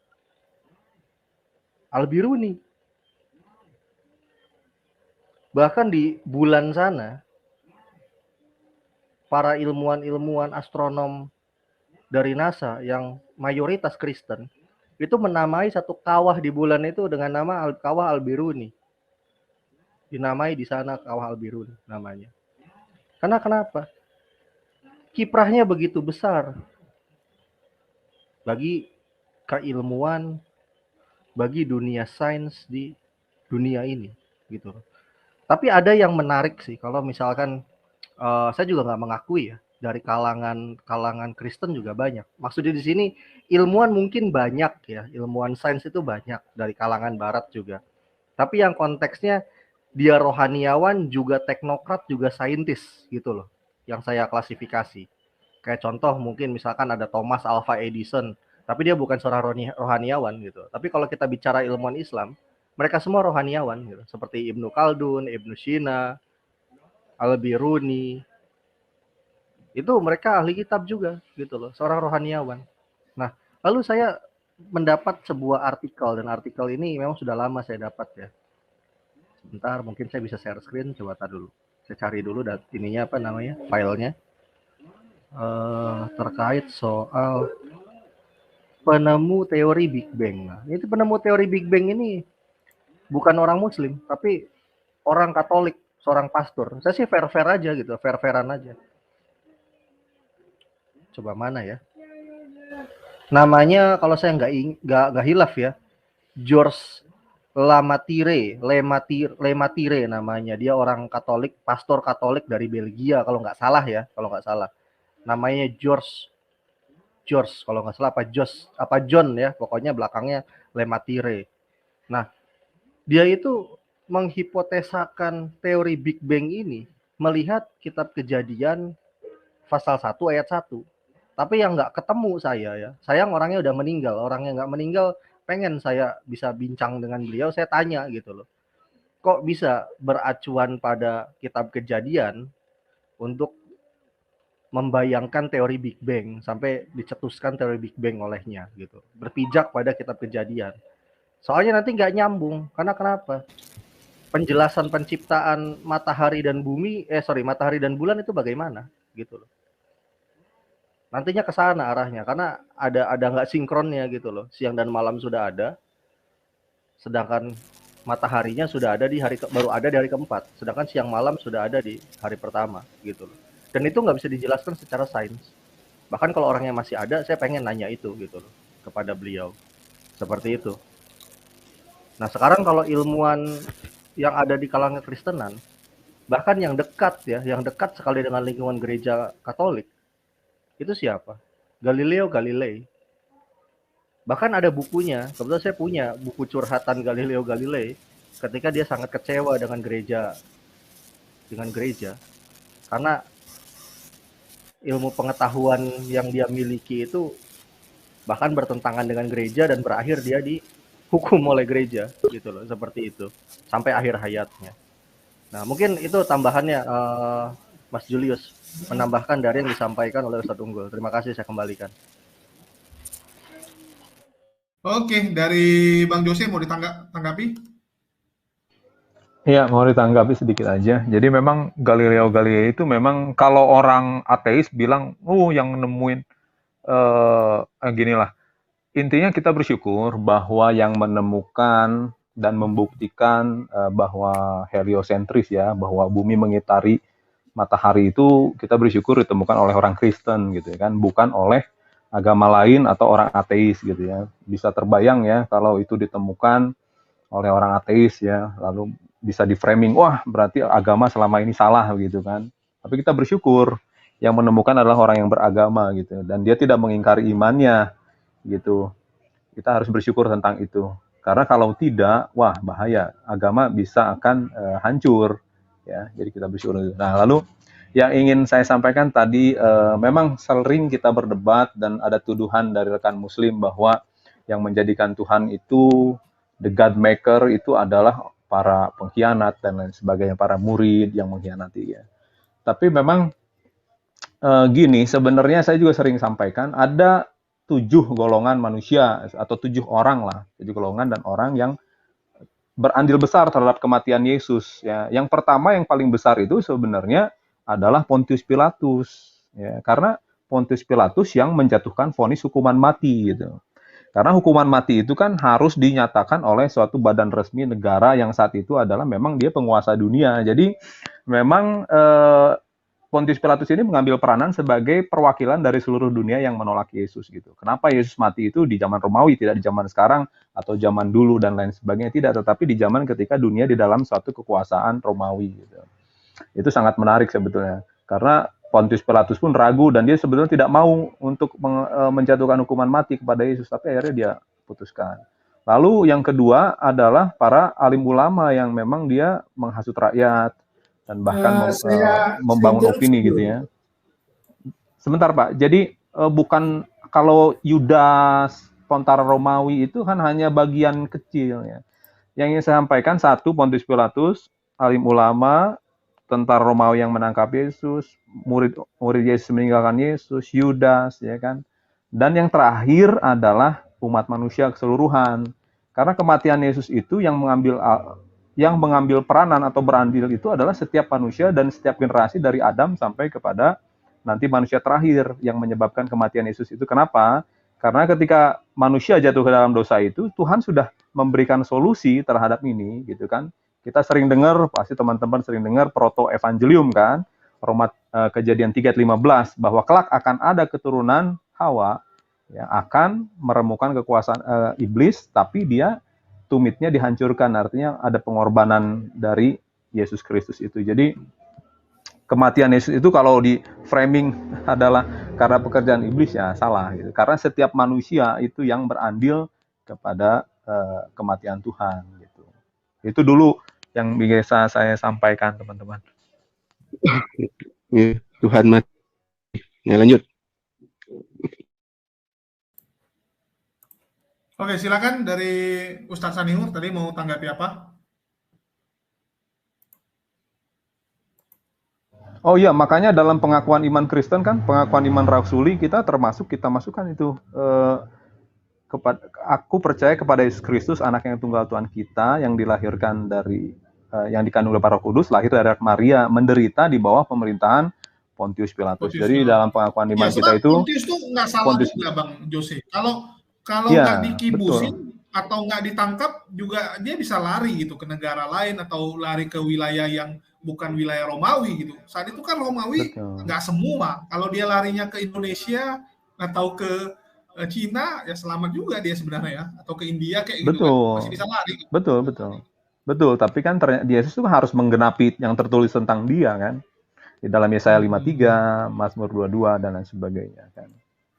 Jadi memang harus itu waktu yang tepat, dan di situ kan waktu perayaan Paskah juga kan, di situ kan perayaan Paskah kita tahu keluarnya orang Israel dari tanah Mesir. Jadi itu tapi kemungkinan yang gitu dibilang sama Ustadz Sanihu ya, sama beberapa buku juga bisa masuk akal gitu Bang Jose. Contoh nih Bang Jose, cara supaya satu-satunya saya tetap bisa diakui dan saya bisa meninggalkan nama yang bagus, ya udahlah saya telan obat racun yang membuat saya nanti mati selama berapa jam, nanti saya dibangkitkan, terus saya cabut, ya, memalsukan kalau kematian. Sebatas itu mungkin gini, Bang Mas Julius, boleh saya tanggapi sedikit? Tadi kan kata Bang Jo ya. Ada orang memalsukan kematiannya, memang kita akui di dunia ini banyak orang yang mencoba memalsukan kematian dan banyak yang berhasil juga gitu. Oke, silakan Bang Rizky. Ya, tadi kata Bang Jo bilang Pilatus itu yang ambil andil menyalibkan Yesus ya gitu kan. Tapi ini pendapat Bang Jo ini malah bertentangan loh dengan Gospel Matius pasal 27-24. Bukannya bisa dikatakan gitu kan. Menurut Pilatus mengatakan seperti ini. Aku tidak bersalah terhadap darah orang ini. Ini urusanmu, urusan kamu sendiri. Bahkan Pilatus menyerahkan kepada orang-orang yang memaksa ingin menyalibkan Yesus loh pada saat itu. Jadi di sini peran Pilatusnya di mana? Nggak ada Pilatus yang hukum mati. Tapi kan melalui surat putusan, Pak. Itu kan ada surat putusan yang ditandatangani oleh Pilatus dijatuhkan. Ayat berapa itu? Ya, gini pengadilan itu kan, makanya mereka memaksa. Saya nggak minta itu ya. Saya minta di ayat berapa ada surat itu. Ada ayatnya, Pak. Tapi gini intinya ya. Kan enggak intinya ayatnya dulu mana? Iya, ada ayatnya. Nanti saya nggak bisa sampaikan sekarang. Tapi gini kan, ketika orang itu mendesak terus kepada Pilatus, akhirnya dia cuci tangan kan. Cuci tangan, oke, saya jatuhkan, tapi bukan uni saya ya, gitu. Kalau dia cuci tangan doang, dia nggak ada akhirnya nggak ada putusan untuk disalibkan, ya nggak bisa dilaksanakan. Itu kan menyerahkan. Barangkali saya bisa tengahi. Nggak bisa. Itu silakan. Pilatus itu Pilatus bukan dia segan menyalib Yesus.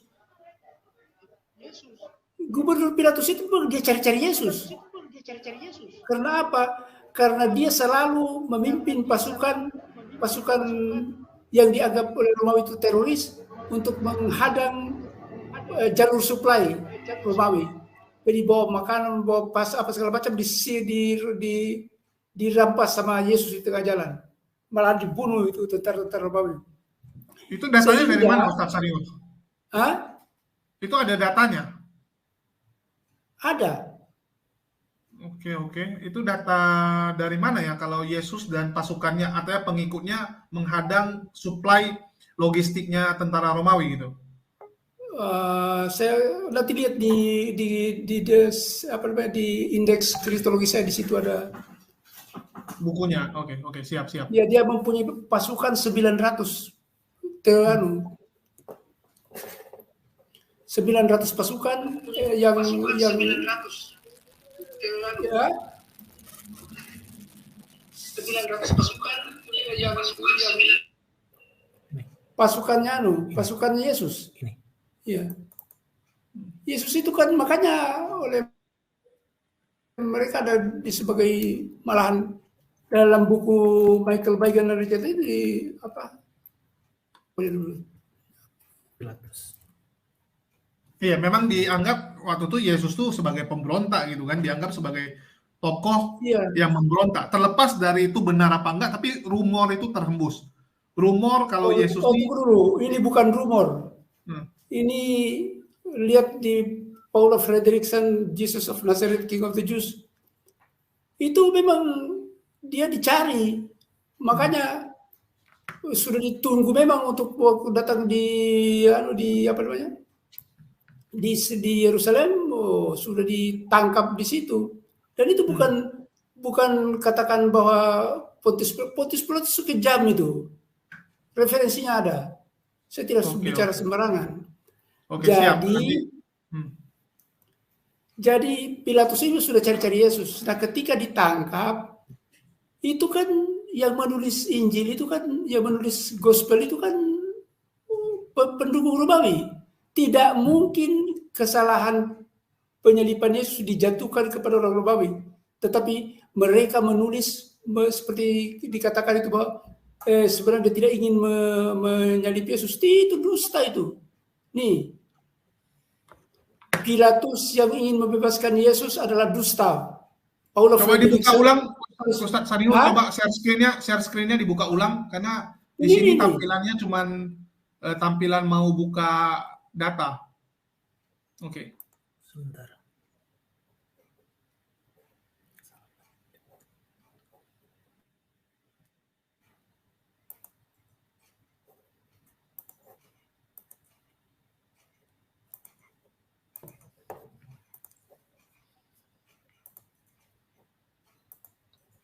Oke, mungkin dari Bang siapa? Sudah lihat? Ini dia. Oke, ini sudah nampak, tunggu ya, kita lihatin lebih jelas. Ini dia. Coba lihat ini banyak serdusta. Yesus mengusir penjual burung dan domba serta money changer adalah dusta. Dalam Markus pasal 11 ayat 15 sampai 19. Menurut Paula Fredrickson. Ini orang profesor Yahudi. Paula Fredrickson ini. Di halaman Jesus of Nazareth, halaman 9. Yesus dihukum karena mengaku Mesias di depan mahkamah Sanhedrin. Itu adalah dusta. Paula Fredrickson, Jesus of Nazareth, halaman 222-93. Petrus dan Yakobus mendukung Paulus adalah dusta. Itu Burton L. Mark, halaman 230, dan Davidson, Gospel of Jesus oleh John Davidson, halaman 15. Paulus berdusta tentang kiamat. Paulus berdusta pura-pura tobat. Paulus berdusta tidak menasihati, tidak dengar nasihat Yakobus. Paulus ini lagi. Pilatus yang ingin membebaskan Yesus adalah dusta. Paula Fredrickson, Jesus of Nazareth, halaman 255, dan E.P. Sanders, Historical Figure of Jesus, halaman 274. Oke. Iya. Ini datanya nanti coba kita cari bukunya, nanti kita bukain ya, biar lebih jelas untuk Bang Jose. Ya mungkin dari Bang Jose ada tanggapan. Jadi begini, jadi ini Injil ini, the gospel ini ditulis oleh pendukung kerajaan Romawi. Coba kalau menjelek-jelekan Romawi, mati lah dikasih makan singa.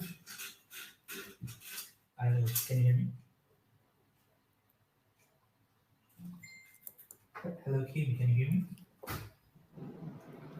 Oke, dari Bang Jose mau tanggapi, Bang Jose? Iya, ya kalau masalah kontroversi itu kan kita nggak tahu ya sumber-sumbernya dari mana. Kalau kita baca dari Alkitab ya itu sangat jelas sebuah rangkaian peristiwa kan.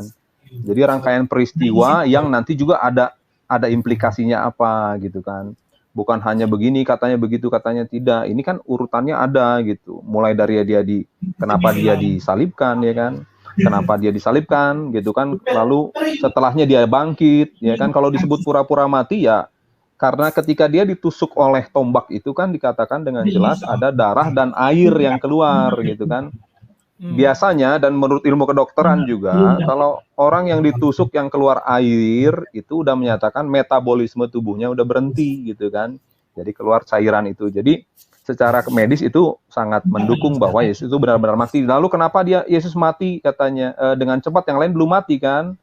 Ya karena Yesus kan mengalami penderitaan secara psikisnya juga. Semalam sebelum ditangkap itu kan kita tahu Yesus itu mengalami pergumulan yang sangat berat ketika dia hendak akhirnya memutuskan untuk maju untuk ditangkap kan gitu kan. Yesus itu kan berdoa sampai 3 kali kalau sekiranya mungkin. Nah jadi artinya kalau bicara psikis bagaimana dengan tahanan lain? Tahanan lain bisa jadi itu ditangkap sudah dari kemarin-kemarin gitu, sudah di penjara. Betul. Tapi kan Yesus ini kan psikisnya dia untuk sesuatu yang lebih besar kan.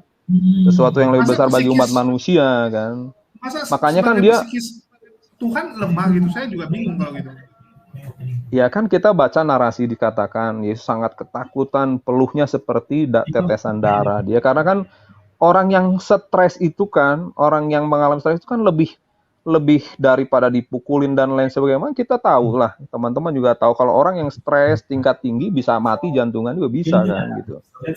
Jadi artinya kematian Yesus itu makanya Pak tadi dikatakan kaget katanya Pilatus gitu kan kaget. Ya iya karena Yesus itu kan dan disiksa dari pagi kan. Dari malam nggak tidur kan, dari malam udah ditangkap, pagi subuh diadili dan lain sebagainya sampai udah dicambukin kan. Sebetulnya Paulus kan ingin melepaskan Yesus itu kan, dicambuk aja udah beres jangan dihukum mati ya. Bahkan Paulus sempat menawarkan ini Yesus atau Barabas nih, tapi orang memilih Barabas gitu kan. Nah, akhirnya ya udah gitu sampai mati gitu. Itu saya rasa rangkaian peristiwa. Jadi kalau celahnya di mana terserah teman-teman mau menyerupakan ketika disalib atau menyerupakan ketika dia ditangkap dan lain sebagainya silahkan. Tapi dalam di atas salib sendiri Yesus menyatakan kata-kata pengampunan dan lain sebagainya yang itu tidak mungkin dia diserupakan dengan orang di situ. Harus detail gitu. Ya, saya sudah lihat ini share screen saya. Ini share screen, oke. Ini ada suara dari siapa yang buka film? Suara saya kedengaran tidak? Kedengaran. Hah? Kedengaran, Ustaz. Oke. Di sini lihat ini ya, Injil penyembah berhala. Injil untuk penyembah berhala. Jadi Injil yang penulis Injil ini untuk penyembah berhala tidak tahu Yesus. Bayangkan, penulis Injil tidak tahu Yesus secara detail. Injil dan kisah para rasul ditulis untuk penyembah berhala. Bagian seorang dapat melacak berbagai unsur spesifik dalam Injil yang sumbernya bukan dari fakta sejarah, tetapi dari ajaran para dewa-dewa Tamus, Osiris, Atis, Adonis, Dionysius, dan Zoroaster. Michael Bagan dalam Messianic Legacy halaman 79. Injil dibuat untuk orang Romawi. Jadi tidak mungkin dia mau menyalahkan Pilatus. Kalau menyalahkan Pilatus, matilah nanti. Injil ditulis bukan untuk umatnya Yesus, tapi untuk para penyembah berhala. Mengapa Injil melemparkan semua kesalahan dan kutukan kepada Israel? Karena Injil ditulis di Romawi untuk orang-orang Romawi. Sedikit saja penguasa Romawi atau orang Romawi disinggung, penulisnya akan disalib atau jadi santapan singa dan harimau. Sudah? Oke. Bantu saya silakan. Disciplinary action that we have, I cannot give you more than 1.5. Ini lagi. And overall execution cost is 3.3. The total number 2.9. Menurut David Friedrich Strauss, Injil bukan ditulis oleh murid-murid Yesus, tapi oleh orang Kristen yang memblender fakta, legenda, dan sorto. Lalu kemudian kita lihat di T. I think it's need improvement siya. Hindi naman baksak na as in baksak ng below. Kasi dito it's equal, need improvement lang siya. But the improvement is needs by the projects and the behavior lang. Kasi there was an incident with that one. So yun. Oke, dari Bang Jose? Ya, kalau masalah klaim-klaim itu semua orang boleh nulis ya. Tapi saya rasa ini malah menggenapi nubuat di kitab Mazmur ya. Daud sendiri menulis, orang-orang pada nggak setuju dengan apa ya, bahasanya gini dia. Banyak orang pihak-pihak, baik orang agama A, agama B, orang tidak percaya, mereka nggak mau yang diurapi itu menjadi raja gitu. Ini terbukti gitu. Jadi memang semua menolak Yesus menjadi raja gitu, menjadi Mesias ya. Ini terbukti karena itu tadi saya udah bilang, Pontius Pilatus itu adalah perwakilan dari setiap manusia di segala zaman yang memang dia memilih untuk menjadi musuh Allah gitu. Jadi ya komennya itu aja, Bang. Karena kan kita kan belajar dan menghidupi ya. Kalau hanya kontroversi menurut A, menurut B, menurut C dengan dasar-dasar yang sempit ya mau bisa menimbulkan kesimpulan yang keliru ya. Saya rasa itu saya semua bisa jawab, tapi ya tetap aja kan ada jawabannya lagi yang lain. Oke, cuman masalahnya gini Bang, memang pada dasarnya Yesus sendiri yang tidak menjelaskan dengan spesifik dia ini sebenarnya siapa, sehingga membuat perdebatan. Kalau memang dia Tuhan, memangnya dia nggak melihat, oh di masa depan sesama pengikut dia akan baku hantam, sesama pengikut dia akan bunuh-bunuhan. Nggak mungkin Tuhan tidak tahu ya. Dan kita lihat bagaimana sesama corak Kristen itu saling baku hantam dan bunuh-bunuhan atas nama Yesus, Bang. Mereka tuh bukan berantem dengan agama pagan, bukan berantem dengan penyembah berhala. Kalau berantem dengan penyembah berhala udah dari zaman dulu. Berapa kali orang-orang yang mensekutukan Tuhan dibantai oleh umat-umat pilihan dari Tuhan. Itu masih oke. Tapi sesama Kristen berantem memperebutkan Yesus, itu di mana Yesus saat itu? Apa Yesus tidak melihat di masa depan akan seperti itu? Menurut Bang Jose? Ini kan masalah klasik aja, Bang Jo. Rasul Paulus juga kan menyebutkan di sebuah tipikal kejadian di Korintus kan. Aku golongan Paulus, aku golongan Kefas, aku golongan Apolos gitu. Memang ada orang-orang, makanya sebetulnya kita diingatkan itu terjadi setelah nggak ada Yesus, Bang. Terjadi setelah nggak ada Yesus. Masa Yesus nggak tahu itu akan terjadi? Akan tahu. Makanya kan Yesus itu kan ketika sebelum ditangkap kan dia berdoa kan di Yohanes 17. Dia selalu doakan apa? Supaya umatku itu satu, mereka menjadi satu gitu kan. Aku berdoa supaya umatku ini menjadi satu gitu. Persatuan itu kan. Memang itu memang sebuah sesuatu yang harus diperjuangkan. Makanya kan dasar-dasarnya jangan menghakimi, saling mengasihi, saling mengampuni. Sebenarnya kan dasarnya ada, tapi namanya manusia itu ya kembali lagi dengan egonya sendiri sebetulnya. Gitu, Bang. Eksegesis helikopter kata Valen bilang. Kalau yang satu menganggap dirinya lebih benar dari yang lain ya begitu jadinya. Tapi kalau yang lain bisa saling menerima, tidak akan terjadi. Iya, tapi faktanya Yesus tidak tahu kalau di masa depan akan seperti itu. Kalau enggak, dia nggak mungkin membuat umat manusia itu saling baku hantam, saling bunuh atas nama dia gitu. Betul. Nah, ironis memang. Tapi kalau ditanya tadi, Bang Jul bilang Yesus tidak pernah mengakui, menyebutkan siapa dirinya. Sebetulnya kan ironis ya teman-teman, bahwa Yesus itu kan dihukum mati karena dia mengaku sebagai Tuhan kan.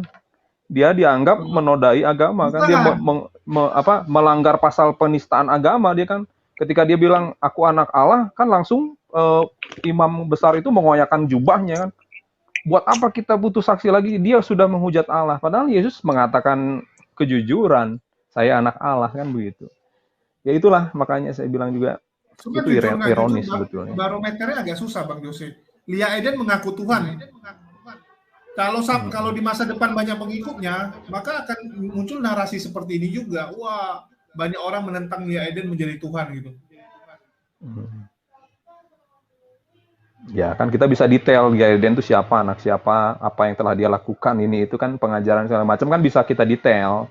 Kalau Yesus itu kan udah jelas orangnya baik, ya kan, orangnya pengajarannya baik, menyembuhkan orang dan sebagainya. Ketika dia mengaku sebagai Tuhan, malah karena itulah dia dihukum mati, kan gitu.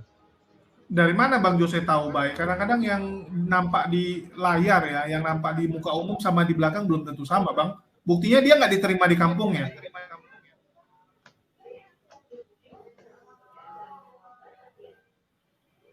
Suaranya biasanya itu, sorry. Itu yang paling mengenal kita Bang Jose.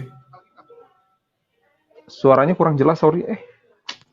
Bang Jose ada ini sih, buka YouTube ya, ada feedback soalnya.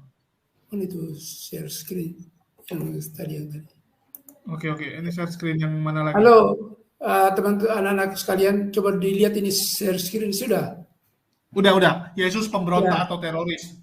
Ya, Yesus disalib sebagai hukuman mati terberat untuk pemberontak. Menurut Paula Fredrickson, from Jesus to Christ, halaman 3. Yesus dihabisi sebagai pemicu pemberontakan, Klinghoffer, halaman 74. Mereka menggelar perang gerilya, menyerang pos tentara Romawi yang terisolasi, merampok konvoi dan memutuskan jalur suplai. Mereka tidak gentar membunuh selama ada jalan. Mereka menerapkan teknik berperang yang saat ini dikenal dengan terorisme. Jadi Yesus itu teroris bagi orang Yahudi, bagi orang Romawi. Padahal mereka lebih baik mati daripada memanggil manusia sebagai Tuhan. Itu bukan kerjanya murid-murid Yesus, itu kerjanya orang Romawi. Murid-murid Yesus itu lebih baik mati daripada memanggil manusia sebagai Tuhan. Ini Yosefus ini, manusia saksi sejarah, halaman 377. Yesus sangat mungkin seorang zilot yang dalam istilah modern disebut teroris. Simons, halaman 184. Josephus yang menjelaskan bahwa Antipas khawatir gerakan Yohanes Pembaptis akan mengarah ke pemberontakan karena nampak kecenderungan Yohanes Pembaptis mudah mempengaruhi massa untuk mengikuti apa saja yang diperintahkan. Oleh karena itu, Herodes memutuskan lebih baik bertindak duluan dan melenyapkan daripada nanti dia melakukan pemberontakan. Itu. Jadi penulis Injil yang orang Romawi lah yang memperhalus, dia tidak mempersalahkan tidak mempersalahkan orang Romawi. Gubernur Pilatus hanya dibuatlah cerita bahwa dia cuci tangan, dia tidak mau Yesus ini dibunuh, apa salahnya? Itu pemberontak tulen, itu teroris orang Romawi. Oke. Ya, aku tambahkan sedikit ya. Maka tadi gini Jul, maka dibilang tadi kan barang siapa tidak memahami sejarah maka dikibul oleh dongeng tadi kan. Korbannya tadi kan gitu kan. Itu bayangkan referensi sudah banyak, itu kan dari orang Yahudi. Karena Yesus ini orang Yahudi kan. Maka saya bilang tadi, apakah mungkin Romawi yang selama ini menjajah Yahudi tiba-tiba orang Yahudi lalu disembah dia jadi Tuhan? Makanya si Paulus itu dipenggal kepalanya oleh Nero. Dia harus maksakan juga kepada Nero, Kaisar Nero itu, ini Yesus ini berasal dari Zeus kan. Mereka sudah terbiasa dengan Zeus kan, mau diganti Yesus dia tidak mau, makanya penggal. Nah, kerusuhan yang terus terjadi, maka Konstantin tadi ngambil jalan tengah untuk kepentingan politik dia juga kan gitu. Oke, udah angkat jalan. Iya, kepentingan politik tadi kan udah kacau balau gitu kan. Tadi tentang dia anak Allah. Itu kalau kita baca di sejarah Yahudi juga, ucapan itu kan ucapan sitir. Anak Allah itu berarti orang yang dekat kepada Tuhan kan gitu. Lalu ya, lalu diartikan lalu dia betul-betul anak Tuhan, ini kan tidak seperti itu. Karena saya lihat gini, Paulus juga di situ. Kan dia tidak pernah ketemu Yesus sedetik pun tidak pernah. Kan satu detik pun dia tidak pernah ketemu Yesus, apalagi belajar dengan Yesus tentang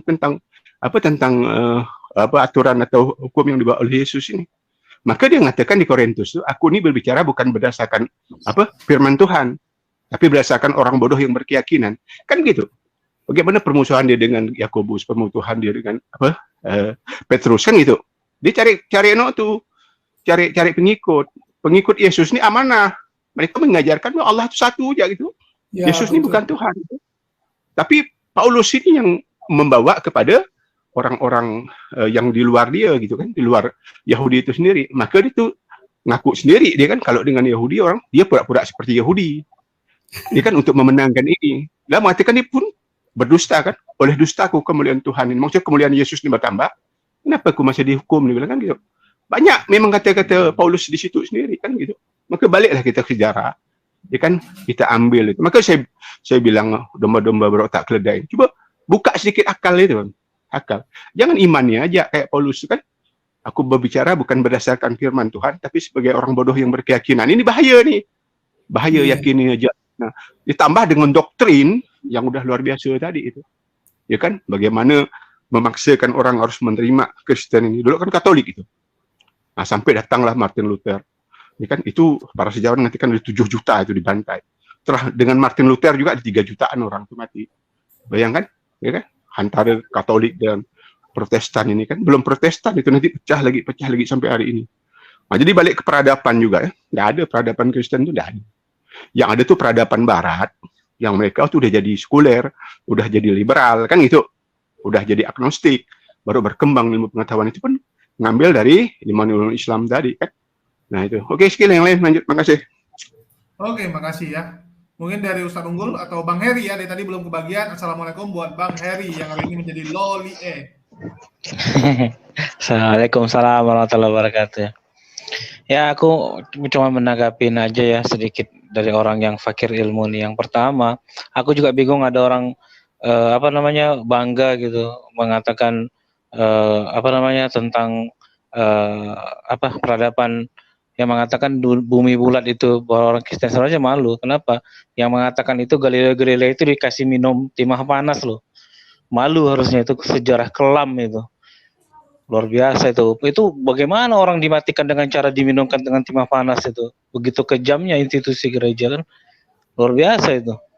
Harusnya malu kalau mengatakan bangga itu. Aduh, gimana ya.